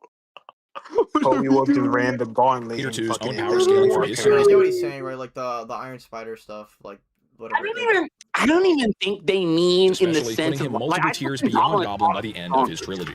The thing is, in my opinion, it's just Goblin in No Way Home, because of the fact that he's able to even do that to Aki, would have to be stronger, in my opinion. Like I do think that like Goblin just has to be. But because I don't think they carried over the narrative from a freaking decades-old movie. Like they just literally used Goblin because like, oh, Goblin's like his ultimate nemesis. Like he's like the Joker to his freaking Batman. Like that's why they used him over Ock or anyone else. We also know as well, what's it called? Okay, canonically speaking, the Lizard himself is not that like he's supposed to be not that strong, right? Like he's obviously scaling above like Andrew from the first movie. He's just stronger than that version of him, yet he's still keeping up with all three of the other ones. Obviously, a way stronger Andrew's, like, you know, has that confrontation with Tobey. You know, they're all doing pretty relative with one another, right? He harmed Strange. He harmed Doctor Strange, who's Thanos level. By his statement, he's four stone Thanos level. So, oh my god, yo, Green Goblin versus Thanos, bro. You might have a chance. This also tracks with the nature of Tom's narrative as it stands, with his 5 prior appearances being a prelude to his actual Spider-Man origin story, which only really catches him up with Tobey's first film on paper. Yet, I would honestly say because of No Way Home, they just have to be relative. Like they are just relative with in the same movie doing the same stuff. It's not like Tobey swinging around like cooking everyone. I guess he's holding back, is what you would argue. There's no proof of being possessed by Jean Grey amps a person's durability. A person surviving a car is not impossible. He got hit by a fucking speeding car, didn't have to go to the fucking hospital. He was perfectly fine after. Like no broken bones or anything. Yeah, you talking about Jean Grey being all okay. The Scorpion thing. Well, I mean, even then, just him fighting the hand. Like, we don't see the fight, but we know, like, Spider-Man gets no grave injuries from these guys. Yeah, we see Scorpion within the movie anyway, already having Peter pinned down, right? Anytime a villain is controlled by Jean Grey, they just do infinitely better. Spider-Man was beating these guys off screen with no injuries, and then they come back amped by Jean Grey, and they're, like, pressing him. Like, I feel like that's definitely an amplification.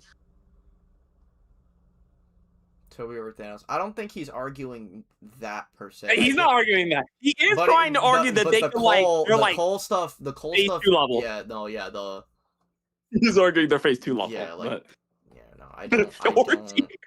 Electro is Thor tier. I don't know if I like agree because with if we grandstand that, Tom without the Iron Spider, which is on par with the Mark 50, should already be on par with the Mark 50.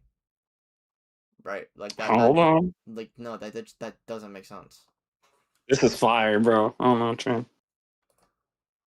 Bro, I don't know why is he going so hard to like hate on Tom. He hates him, bro.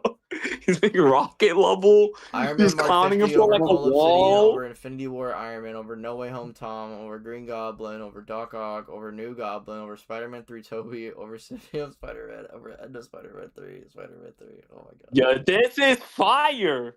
Everyone Listen, hold- I respect the agenda. I just don't think he's like wall level or like barely like above human level. Everyone Hulk tier until it's time to perform Hulk feats. Literally, bro. Literally, bro. Everyone Hulk tier until Hulk is in the movie.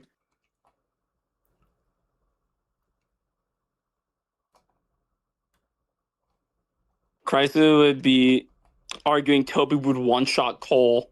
I mean, listen, we're gonna see him Doomsday. We're gonna see. Listen, I don't know if the argument of it amping the durability is it, but it does just give you it does give you an amplification. Gene clearly, because of breaching into your mind, it did like they definitely do better. Their capabilities are just better. My thing is, if you're gonna grandstand the whole like, oh, Spider-Man can't hurt them by punching them, then their durability would have to be higher because they were, again, Scorpion was losing to pianos and all of a sudden he can like now face tank and amp Spider-Man. Like, he would have to be more durable if that's the argument you're going to go with. It doesn't necessarily have to amp your durability, but like Crisis is literally arguing that like this amp Spider-Man is sub piano level. Like he's there, barely gets any stronger. Tom is a Billy Butcher victim, Novi. Bro, the boys would actually kill Spider-Man. Bro, at this point, fucking Temp v. Huey with fucking dog on Tom. I just don't understand why he's arguing. He argues like steel level. I don't know. How Like I think there are normal like human weapons that can like output more force than that. Tyler, and stop glazing your translucent victim. Oh my god. Okay. Not bad, kid. Bro, they freaking tied Spider-Man up and he's like, oh, it's Tobey Maguire. Homelander. I found him. He's gonna save me. I'm trying to find the template for the tier list. Did you post it in here? No. Tom's webs are OP. I mean, I guess he didn't. The only thing he didn't really go over is like what's it called? I guess the new experience that Tom would have and the gadgets. But he was arguing like game stuff for Toby. So I mean, if he has like game tech, I don't know how that matches up. You can't argue that if Hulk and Thor got hit by a bullet train off guard would nearly kill them. I do not think that they would write that the Hulk getting hit by a train would like massively like kill him. Like I don't think they would argue that. I don't think they would write that. I'm just I do not. hating, bro. Yeah, we know, bro, dude. We weren't taking it serious. We know.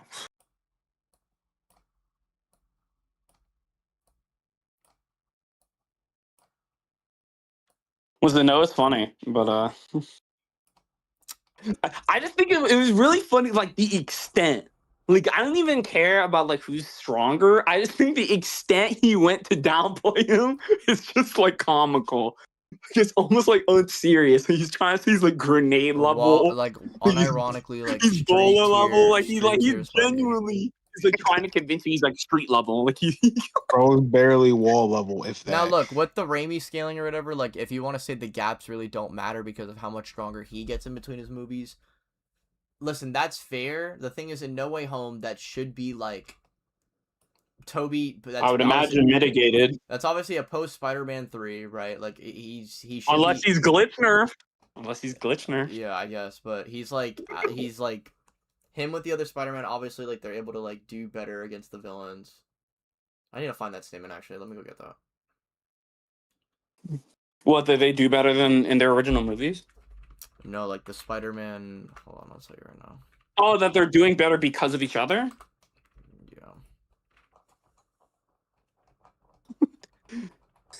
Bro, when is Thailand dropping Toby versus Thor isn't close. Thor, like, He's actually arguing that like Electro would solo like the Avengers one squad. Like they're all cooked. What do they do? He would literally one shot them. Multi-con, Mysterio drones, Punisher grenades, sniper rifle, Scorpion, hand hinges. Fire.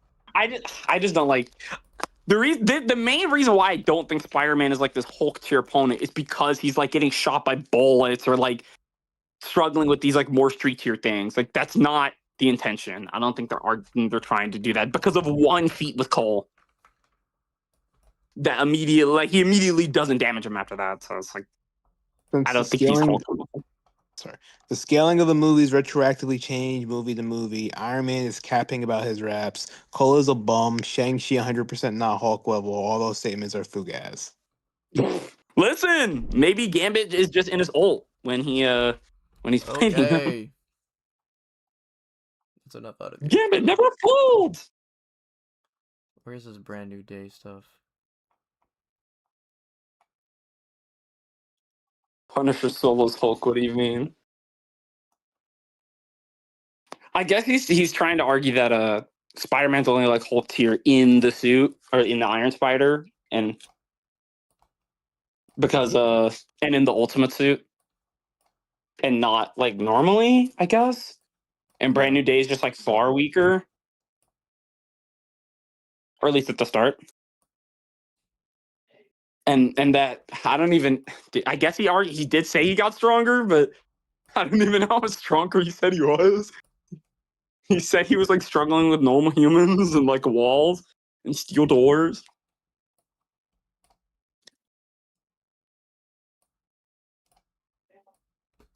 I'm getting all the pictures right now.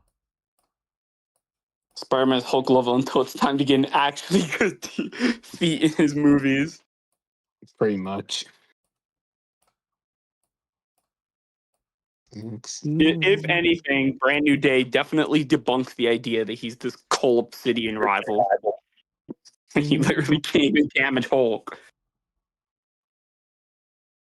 What do you mean, bro? Well, Cole Obsidian scales to, or he want to fight Hulk, I guess. No, This is here's me actually a beautiful comment. It's the same arguments with Batman. Reacts to Flash tier characters that has tech to fight League villains, but Joker can swap hands with him. Bro. Well, okay. The thing is, though, in DC, people unironically will just debate you and argue if like Joker's actually just like immeasurable and multiversal. They'll actually argue that. You don't know how many times I've seen motherfuckers float to me. Actually, the speed of light in DC isn't meant for you, idiot. Bro, fire. Well, I don't know. Maybe Jim Gordon actually is like Flash tier on the low end. Yeah, bro. Like fucking Catwoman, like that. You know that panel of Catwoman. Catwoman Flash. Oh my god. Bloodlusted Wally West. Or whatever. That's so bad. Fucking bloodlusted Wally West, and she just no tips him. How dumb.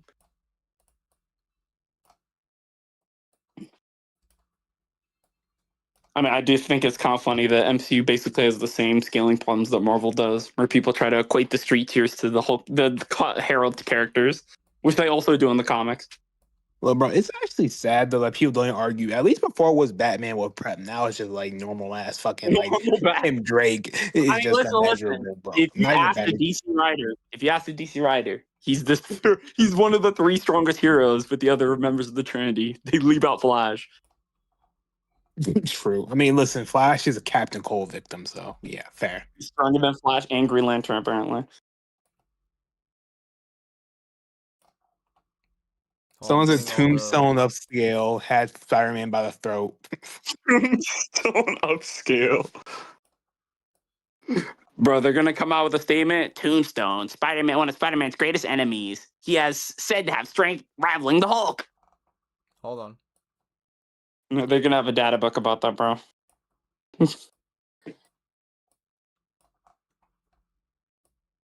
Everybody states, I'm Hulk tier. And then the Hulk pulls up in the movie. It's raps.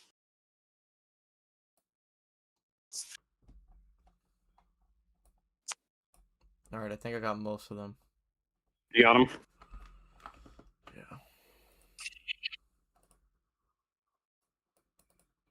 He Who Remains, bro. They really did nothing with Kang. It's not their fault, but like, rough.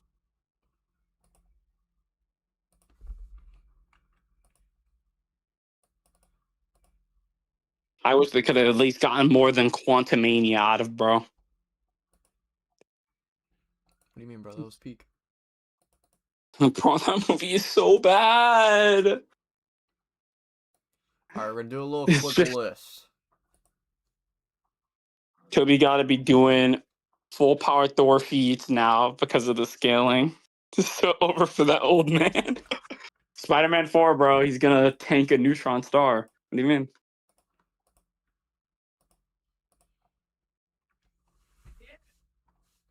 All right, bottom. All of this is Miguel upscale from Cobra Kai. Or maybe Miguel O'Hara? Wait, hold on. Didn't Tori break concrete, Ty? in Cobra Kai? Yeah. Hold on, wait. Hold on, Spider-Man. Spider-Man can't break No, I think he's talking concrete. about Miguel Whoop his ass, O'Hara. Spidey. No, guys, hear me. I think it's on Miguel O'Hara. I mean, yeah. Yeah, because remember the statement, like, in Spider-Verse, he's called the strongest Spider-Man in the multiverse.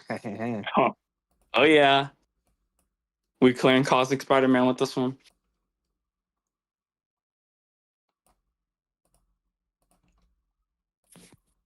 Okay, maybe I will. Kang might be a that's what bum he said in the for comment. That's what the guy said in the Miguel comment. O'Hara. Oh, listen.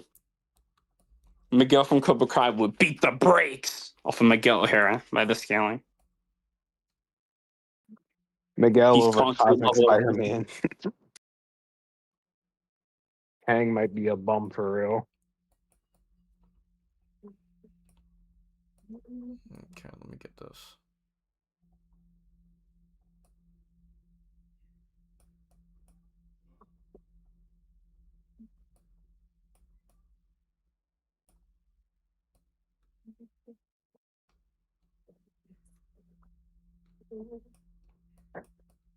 Miles across the Spider-Verse versus Tom. I mean, what is even Spider-Verse's like calcs? Like, do they have anything impressive? I don't know. Like, does Miles have like any? I mean, I guess it might hurt if he gets lightning zapped. I guess. Let me check the wiki real quick.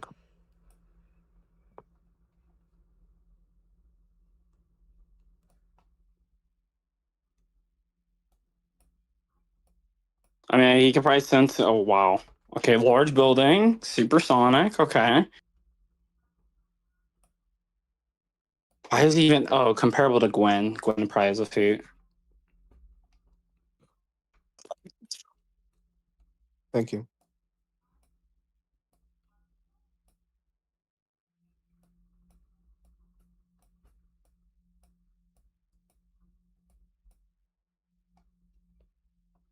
Okay, are web shooters? Oh, okay, they have a web shooter calc.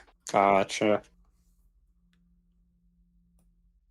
One more thing. Toby in No Way Home fights like a bum off the street. The Toby I know be walking his phone down like prime John Jones and missing battery blows. That's crazy. Robbie getting one tapped by Widow. Okay. With crisis scaling, I could be Tom Free. Those big reactor explosion things are said to destroy a city, right? Spot absorbs multiple of them. Lizard would probably whoop Ock's ass, I think. You think so? Yeah. Arms, bro, the arms. Miles scales to the spot soon, trust. Yeah, definitely. Yeah. No, he just has no durability, bro. He could like punch him. If he hits him.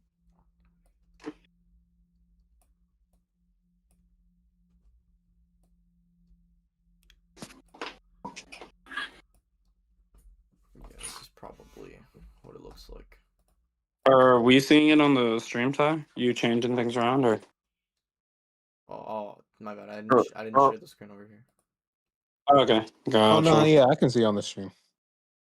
Because I can see the tier list, but if Ty's like moving stuff around, I can't see it. Okay, now there it is. There it is. There it is. Okay. Whoa, this is a lot. Yeah.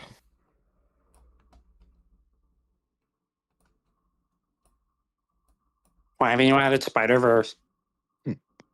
Andrew in his first movie is like fucking wall level. Oh, but Tom. Oh, true.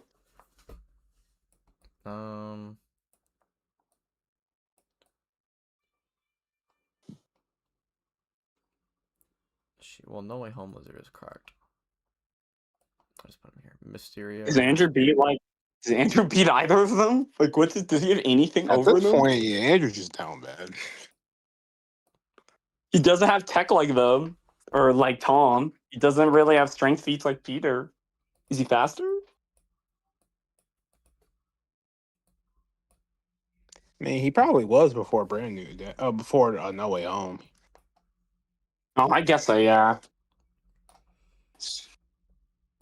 Poor guy. Misremembering the movie. The guy got run over, never stood back up. He was never shown in the movie again, so there's no proof that Gene amps their durability. Did the guy not show up again? What guy is he talking about, Ty? The freaking construction guy, he does show up at the end of the movie. The thing is, again, you don't have to argue that it's amping their durability, but Crisis is arguing that it would have to. Because again, he literally made the argument. He said this guy, Scorpion, is getting beat up by pianos, and then Peter gets amped and is punching him. He could barely damage him, or he could like scrape his face or whatever. Like he couldn't bludgeon him to death. Like he would just have to be more durable, unless we're saying that he's weaker than he was when he wasn't amped, which is silly. I find it crazy how the 3 Spider-Man free-for-all is still talked about, but Superman and Batman versions are never talked about. That's honestly a good point. I feel like some people talk about like Spider-Man, Batman versions a little bit. Like I think Crisis has made videos on Batman variants. Probably, but it's nowhere near as contested as like the Spider-Man one, though. Yeah, I mean, most people just don't really care. It's more about like, oh, the legacy, because like Toby had like the best movies, and people are like, oh, well, Tom's like the new guy, I guess, or newer. He's freaking basically old at this point, and has more movies than Toby at this point. Yeah. I mean, like, who is Superman, even you know, arguing it's like Batfleck versus whatever? Actually, yeah, that may be why. Because Batman v Superman, Batman would probably kick freaking the older Batman in the teeth. He's like fighting Superman. Yeah, true. I mean, again, who'd be the strongest live action Superman though? That's actually a good debate. Is it the old one? Yeah, probably the Christopher Reeve one, unless you want to like fucking give current. But I guess maybe depending on how you interpret the Mother Box in the DCEU, maybe you could I know the really really old one time travels, and then yeah, I think what is his name? Henry Cavill one is like Small Planet, right? Or like something like that. Yeah. And the newer I'm one. pretty sure the Christopher Reeve one. I think he moved the Earth or something like that. Spider-Man free-for-all, more like Toby versus Tom. Andrew just exists. Listen, bro. It's not his fault. He's just, even in the movie, he's kind of like just there. He's tacked on. Blue Beetle scaling? Okay. How strong are No Way Home Electro and Sandman in terms of power? No Way Home Electro is they're just at the top of the tier, bro. Like they can't be hurt. Yeah, usually they have these like tech and stuff. Where do you think the possessed hand would go? Well, we know for a fact he's above base Brand New Day, right? Yeah. They have nothing for the organic webbing though. Well, he doesn't. So I don't know if they go over any of the versions of Raimi Spider-Man. Especially if you think that he's like superior to Tom physically up to this point, and like maybe Tom is like slightly stronger at best. I don't subscribe to the idea that he's like fought like a one-shot difference just because he fights Goblin. I just think Goblin is definitely portrayed stronger in the new movie than he was in like 2003 or whatever. Yeah, I also think if we're going with the logic of like the power scaling in the series, Lizard and Electro would be at the bottom of the list, right? Like they're like fucking wall level. They're not. Yeah. They're not strong at all. Okay, so What Goblin is that? Oh, sorry, go ahead. How strong are No Way Home, Electro, and Sandman in terms of power is Zero-esque? Like calc wise, what do you know? Like calc wise, how strong they are? No, off the top of my head, no. If I had to guess, maybe like City Block. I'm gonna just guess. I'm gonna look it up. All right, someone said Smallville, Superman solos, Scales to the Bleed. Honestly, I've heard he's like Unity something, so I guess if that's true, then he probably does solo. Large Building Plus. Dang it. They forget about Tyler Hoechlin, Superman. He should be low multi. I think that's the Arrowverse Superman. The one from oh, okay, I know what you're talking about. Godspeed. Hey man, Andrew still really seeing anti-monitor. Oh, sorry. Good. Someone commented Godspeed. Andrew really got the lightning moment. That's all they left him with. I mean, he saved MJ in the new movie. That's nice. He did do that. Yes. He surpassed gravity level speed.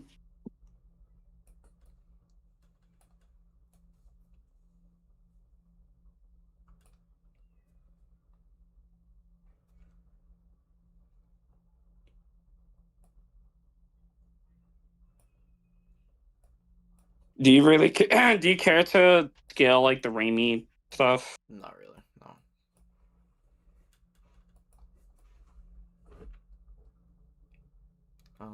What do you think Possessor? Are you gonna would put be in Doc this? Ock? You put him in question mark.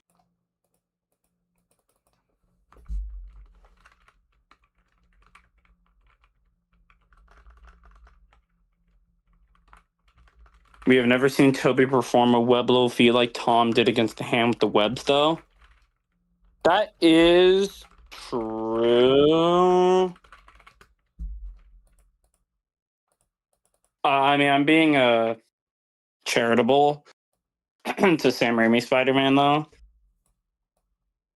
I guess they may struggle to break them a little more, since I don't remember if their weapons could do that with the organic webs.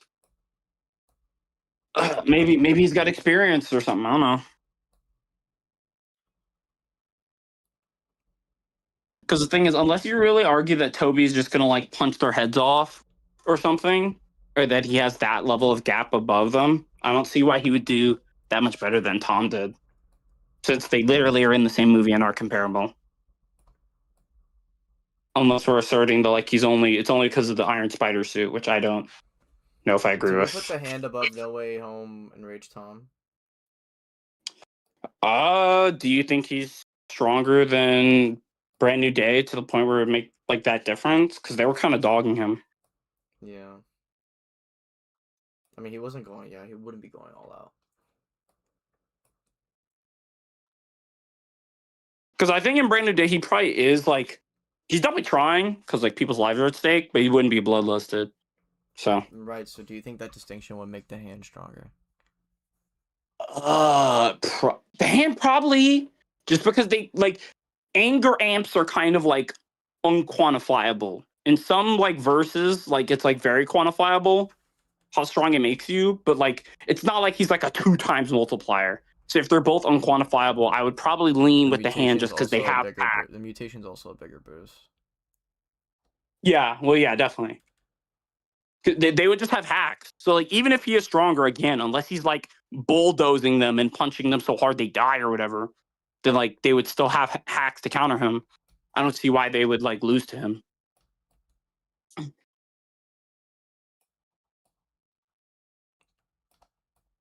Like you would have to argue like AP or Stat Stomp.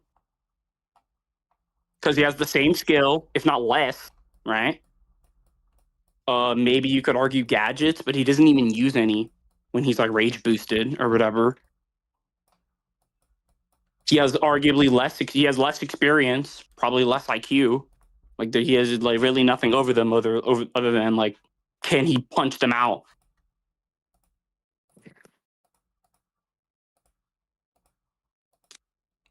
Okay. Well, Goblin be stronger in No Way Home and stated that except from the aesthetic differences, the villains remained unchanged. The thing is that I'm saying they made him stronger for a narrative purpose because he's meant to be like Spider-Man's ultimate enemy. But in the same movie, Doc Ock and Sandman are there, and Doc Ock should be stronger than Ock, and he's than Goblin, and he's just very clearly not. I'm pretty sure they also had the deleted scene where he's like manhandling him. Like the only way you would argue it is if you just say that Ock is like weaker unquantifiably for whatever reason. Do you think Toby would get gapped by the hand? Or do we think like okay? Because I'm thinking if you think he's relative, if not slightly above Tom, unless you think it's a one-shot difference, what is his win condition against them? Yeah, I would say if you don't think he's weaker and if you just think that he should way stronger in Spider-Man 3, that's the only way you can argue he's above. Like it's just a stats bomb. He has no hacks unless you give him video games. He has no like tech or anything. Like I guess he has like mildly better. Even then, he doesn't even have better spider sense. Dull, I'm about to end it soon. Did Christ mention the spider hand over sense? Toby is insane. The thing is, I don't know if this rage boost is enough of a distinct. Actually, it probably is, right? Because he's fighting Goblin, who's no selling his blows. So maybe I was right the first time. I guess it's fair. But the thing is, he's like, because he's stronger technically in Brand New Day. I think Goblin can also beat the hand. I'm not gonna lie. Like, well, he can fly. To be fair, but yeah, okay, no, so I like this. I like this. I think the hand, and plus I can get the getting jumped tier, the get jumped tier. Where's Andrew? He's right here. Oh my god, he's so buns.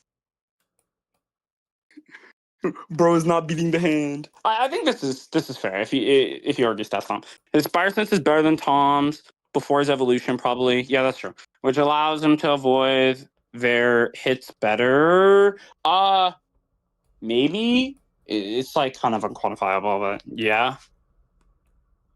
If they are straight rip from was near malfunctioning in the last fight. Yeah, the thing is though, you see the movie. And you know that Otto is obviously not like 1% of his power. Like we just know this is not the case. Like I don't think they like use that because Goblin would also be like if he's about to die. Like I'm pretty sure he got mauled by Toby towards the end. He was like bleeding and leaning down by this point, and we obviously don't see any of those injuries on him in this movie. So as much as the statement states that, this is just evidently not taken into account. Like none of them are ever stated to be weakened. None of them are like, oh my god, I'm near death. Like it's just not present. It's literally right before they're gonna die. Yeah, do you think I like this. My freaking knee. Let me look at it. Okay. Strongest in the Spider-Verse? Oh.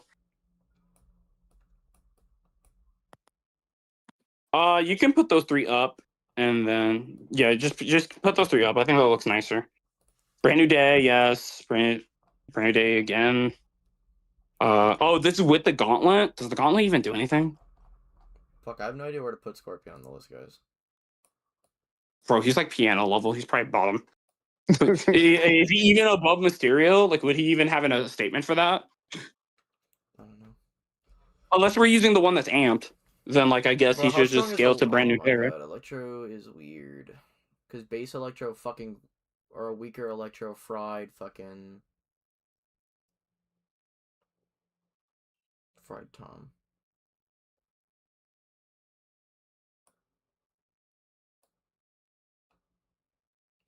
I'm just not gonna put him on the list, bro.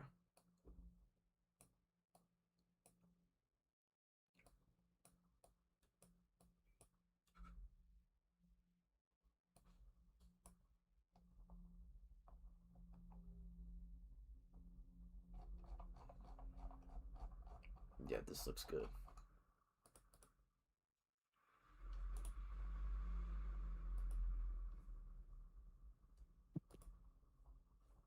Oh wait, no, I didn't mean to put Tom above Toby.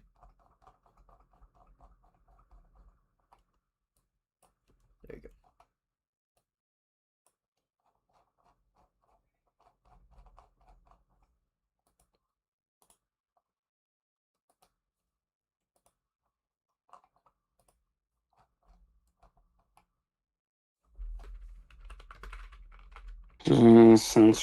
Small Alrighty, slides. let's finish this up. I'm gonna answer like, I'm gonna see right now on stream. We're gonna wrap things up, guys, just because I gotta start going.